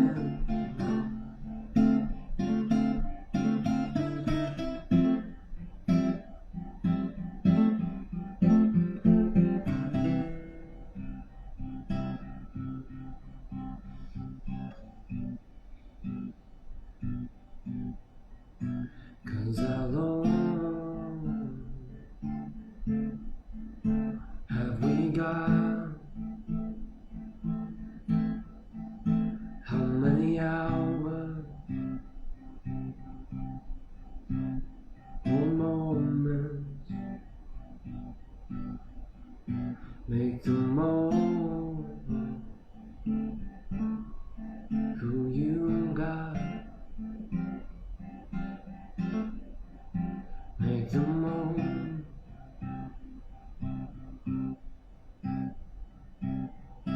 of the ones you love.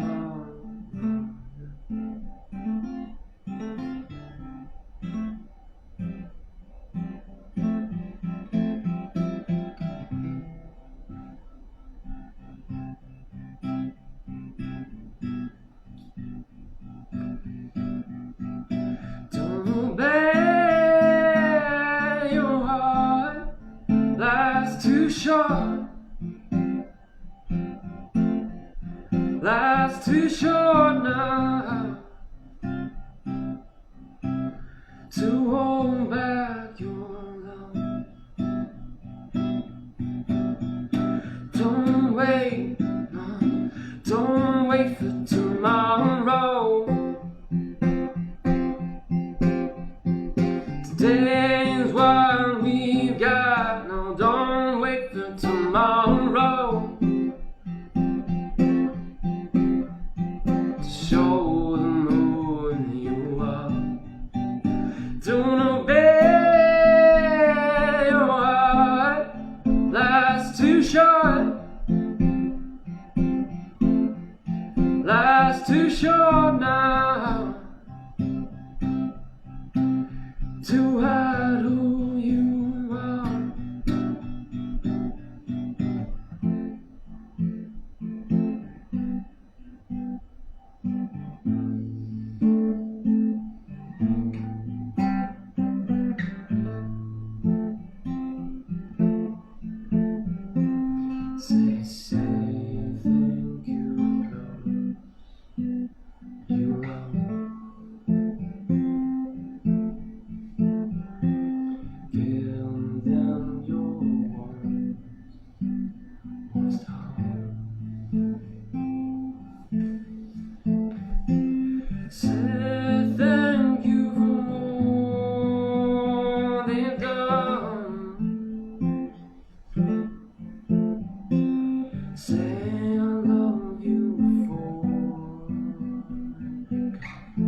Show them your heart, now don't wait for tomorrow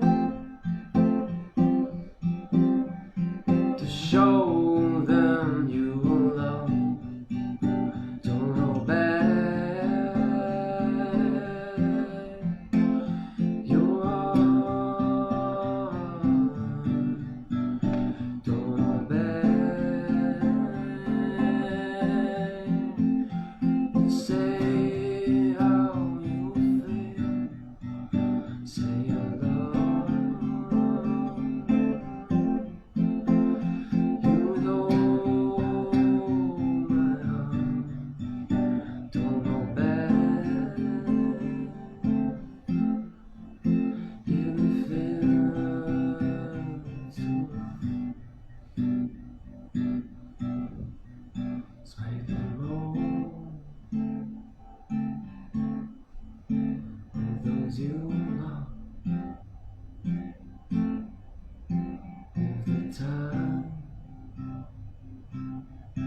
With the time we've got.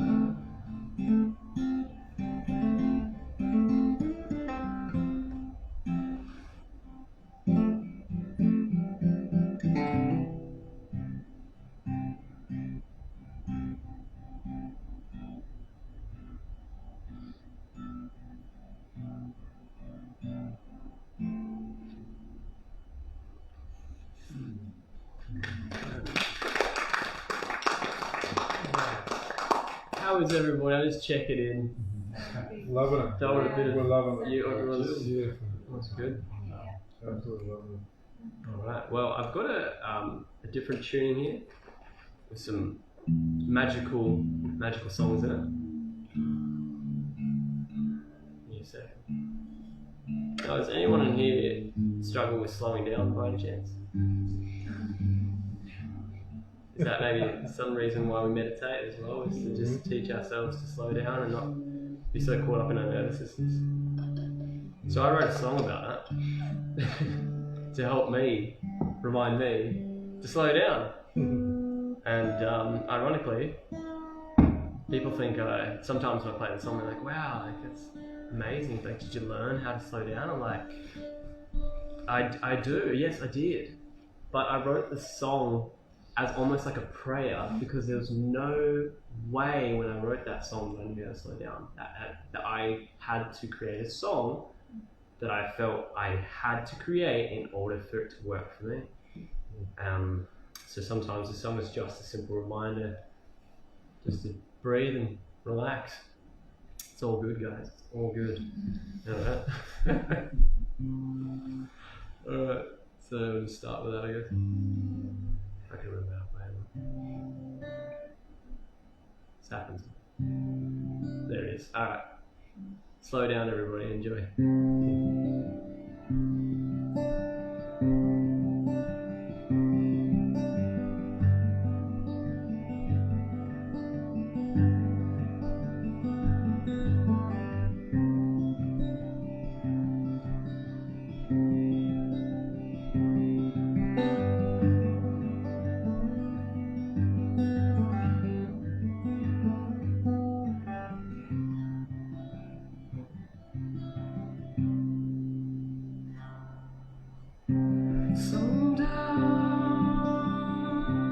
Slow down your ways. Let the sun shine down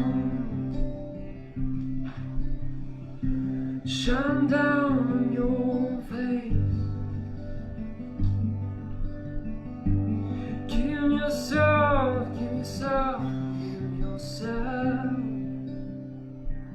Give yourself this day. Slow down, slow down, slow down, slow down your ways.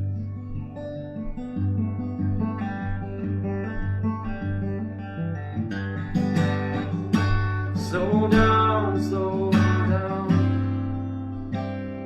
slow down.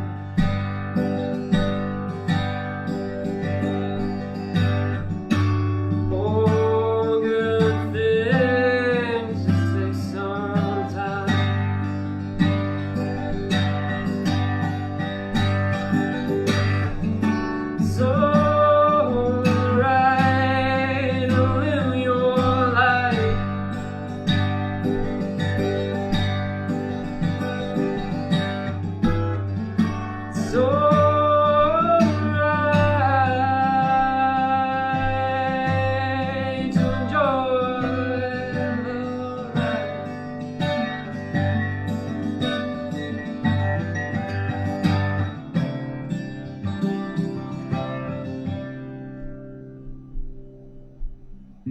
Sometimes it floods and sometimes it rains.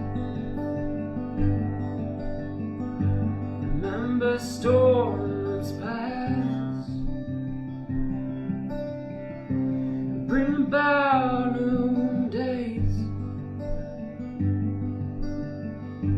Slow down, realize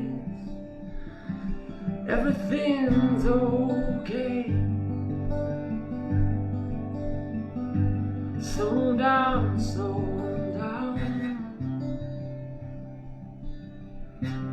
Ask a stranger about their day. Ask how are you? How you doing? Okay. Slow down.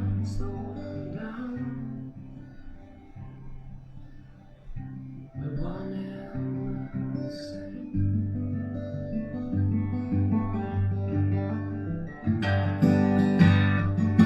Slow down. It's alright.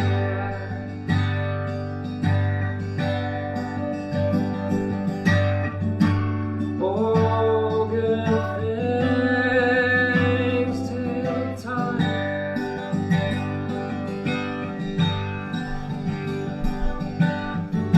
It's alright to take your time.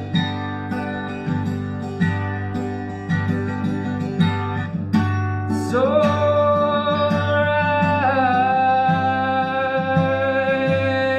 to enjoy your life.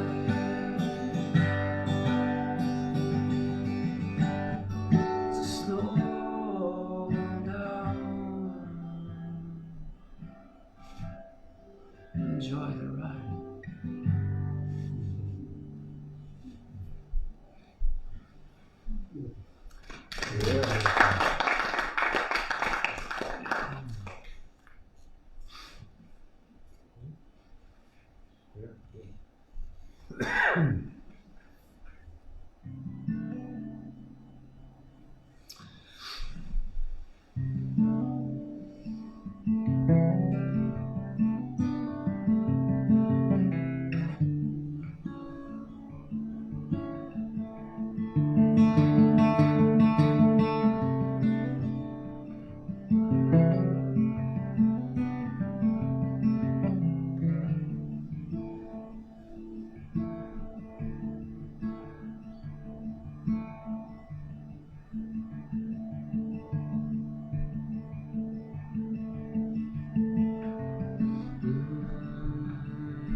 Hey you, are you grasping the time? It'll be there in the morning, it'll be there at night.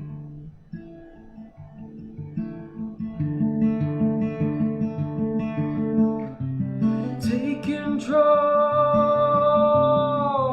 Oh no.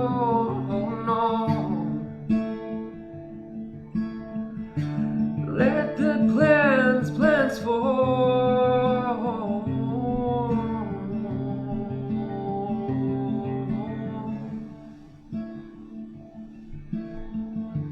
Just sit back and relax. Enjoy this day.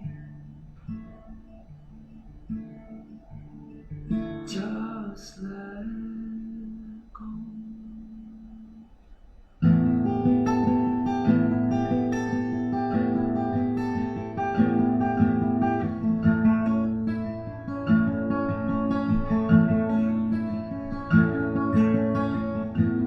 Watch the trees glowing down. Hear the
Are you afraid?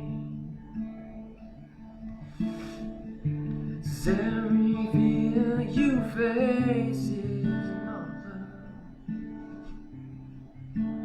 version.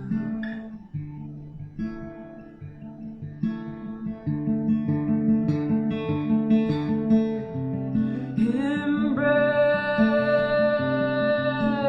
the unknown. Open the door you fear and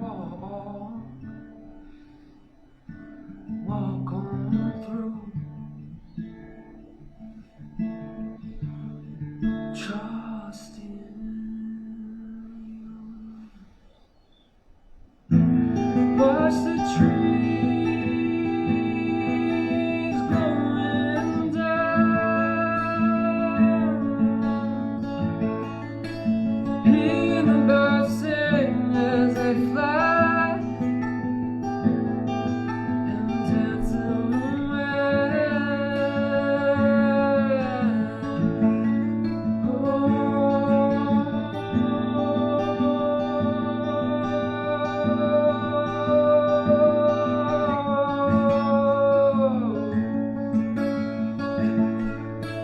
Only say,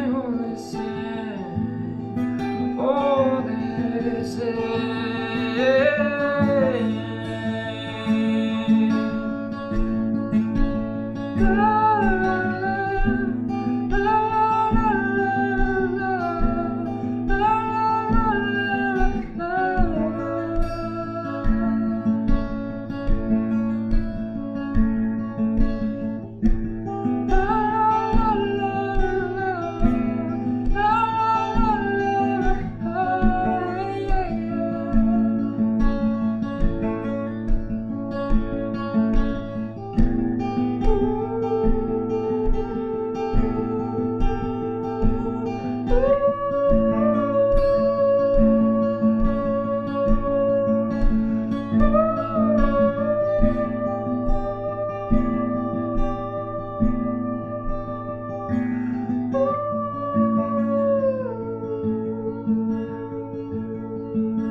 It's coming in slowly.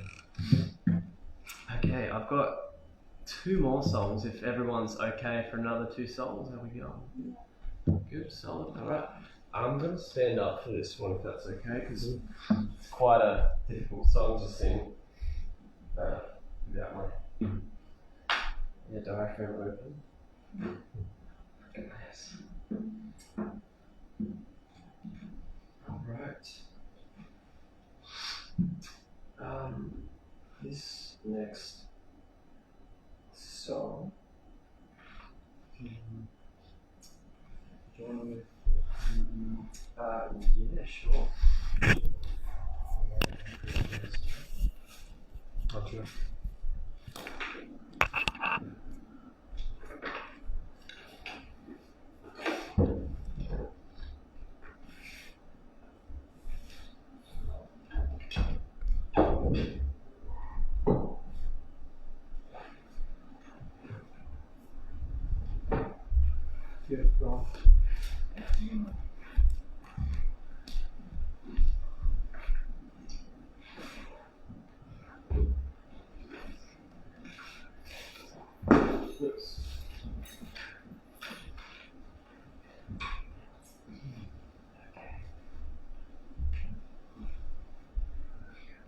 pick.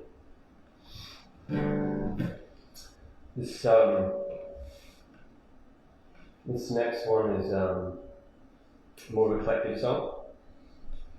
Wow, there's really over here. Cool. It's called Black Sheep, but it's also called Phoenix. And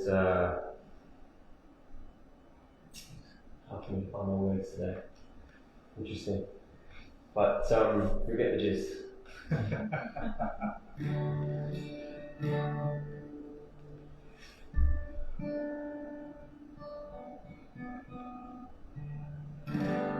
That's good.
Okay. It's my voice, but okay. Last one. Lucky last. This one's called Higher Love. Higher Love. It's not the song you think it is. It isn't that Higher Love. I'm borderline thinking about changing the name of that song the amount of times I'm saying it. Like, oh yeah, that's song. No, not that one. This song is inner child work I did myself. And I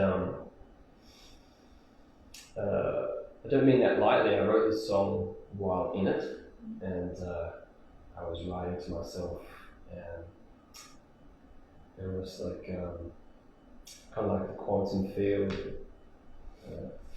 talking to my past self, my family. Yeah, without revealing too much, I think it's kind of like stepping into my father and going to my child who's me, and being that father and holding space for that child and actually being like, hey, look, yeah, I see you're in pain, but here are some messages of hope for you. Here's some love for you. Here's this light in your darkness. Here it is. I'm giving it to you. And I sent that from where I was writing the song to my past self. And I feel like perhaps the reason why I'm here still is because I wrote this song and sent that to him. Sometimes interesting because the quantum, that's how the quantum field works, right? You send it to the future anyway. It's an interesting concept. But I played with it and it's been really healing for me regardless. So I've been playing this for a lot of other people because it's not, the song's universal. It's not just like, I'm like the catalyst, I'm like the character, but, and I write the song, but really it's reached a lot of people. So open invitation if anyone wants to listen in. It's got some nice little gems in there. I hope you enjoy it. Yeah. Breathe in, breathe out. Let your worries and fears go, my child.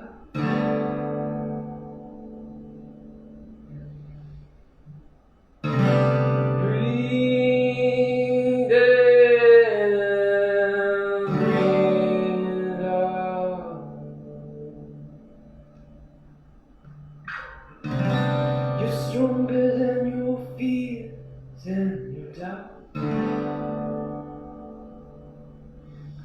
'Cause all is well, all is good. Life is happening just for you.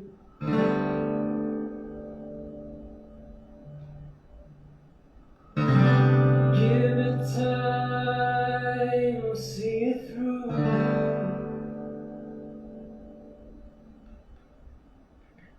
The answers are waiting for you. Just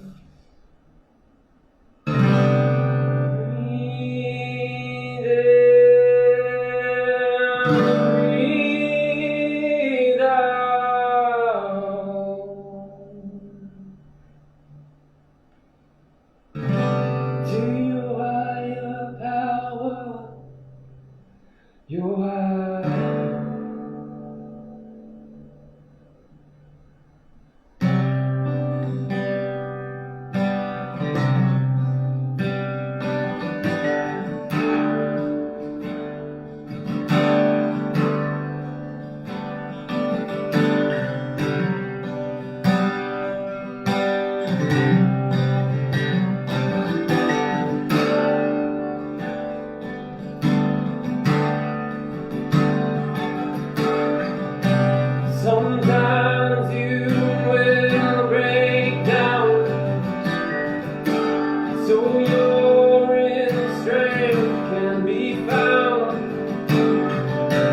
just reach in,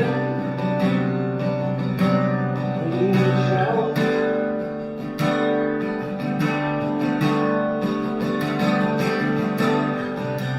In the hardest moments comes the greatest gift from life. Just reach in to that stretch.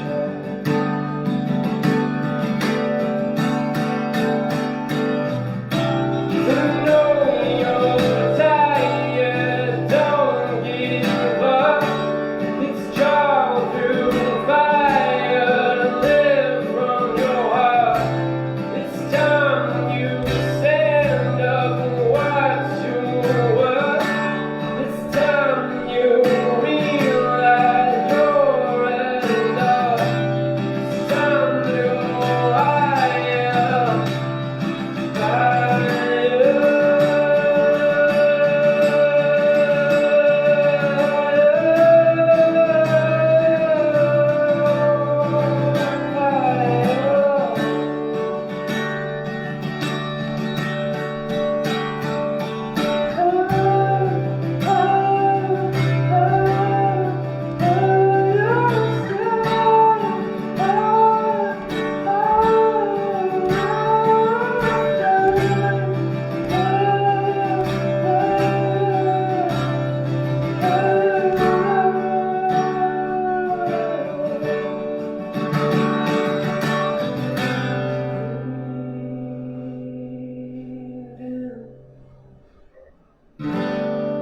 breathe out.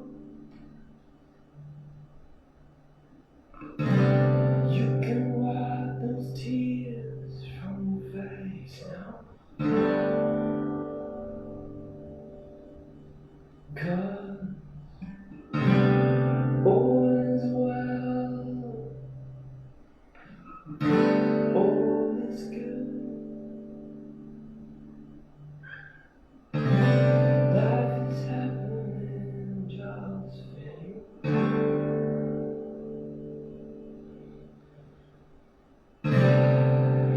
Give it time, see it through. The answer's already inside you. Just breathe in, breathe out. And it'll work out.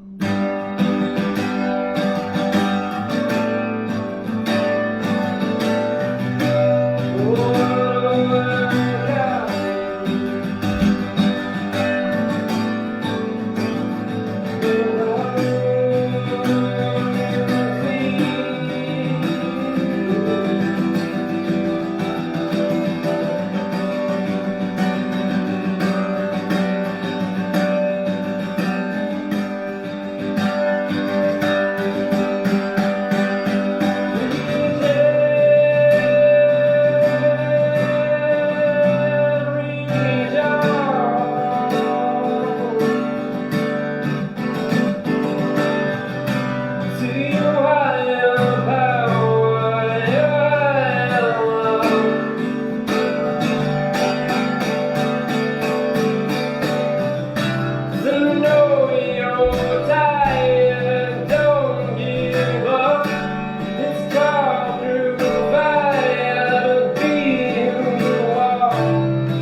That's it for me. That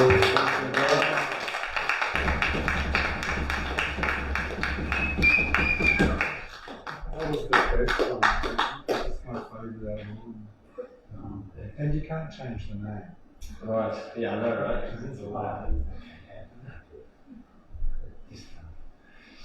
Thanks, James. That was wonderful. Beyond expectations. Right. Thank you.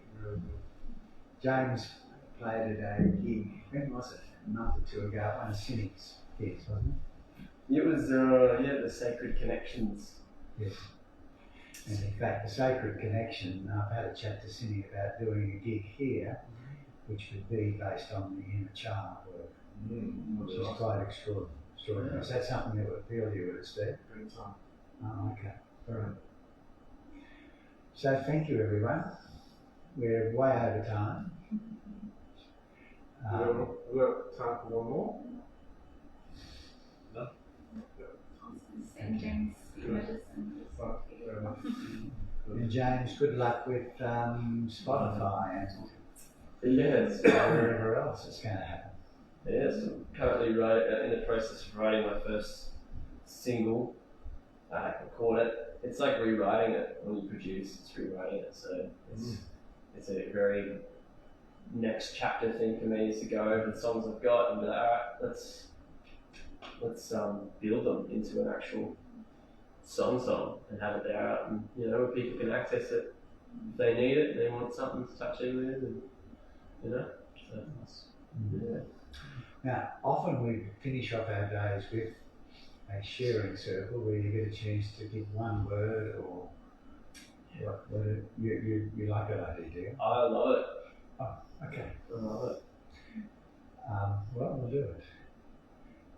You can decline, you can say your name is X if you don't want your voice in cyberspace. You can use a phrase if you like. So we'll just go around and we'll keep it fairly short today. So it's Geo. It's gratitude. Thank you, my friend. Thank you. Christine, and peace, very peaceful. Serene.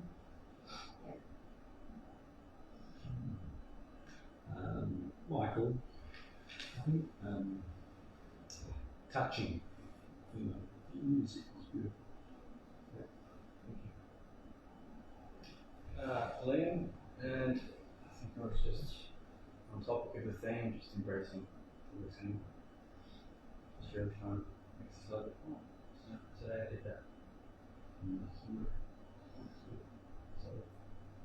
Yeah, Chris, and each time I thought of something to say, it was basically said.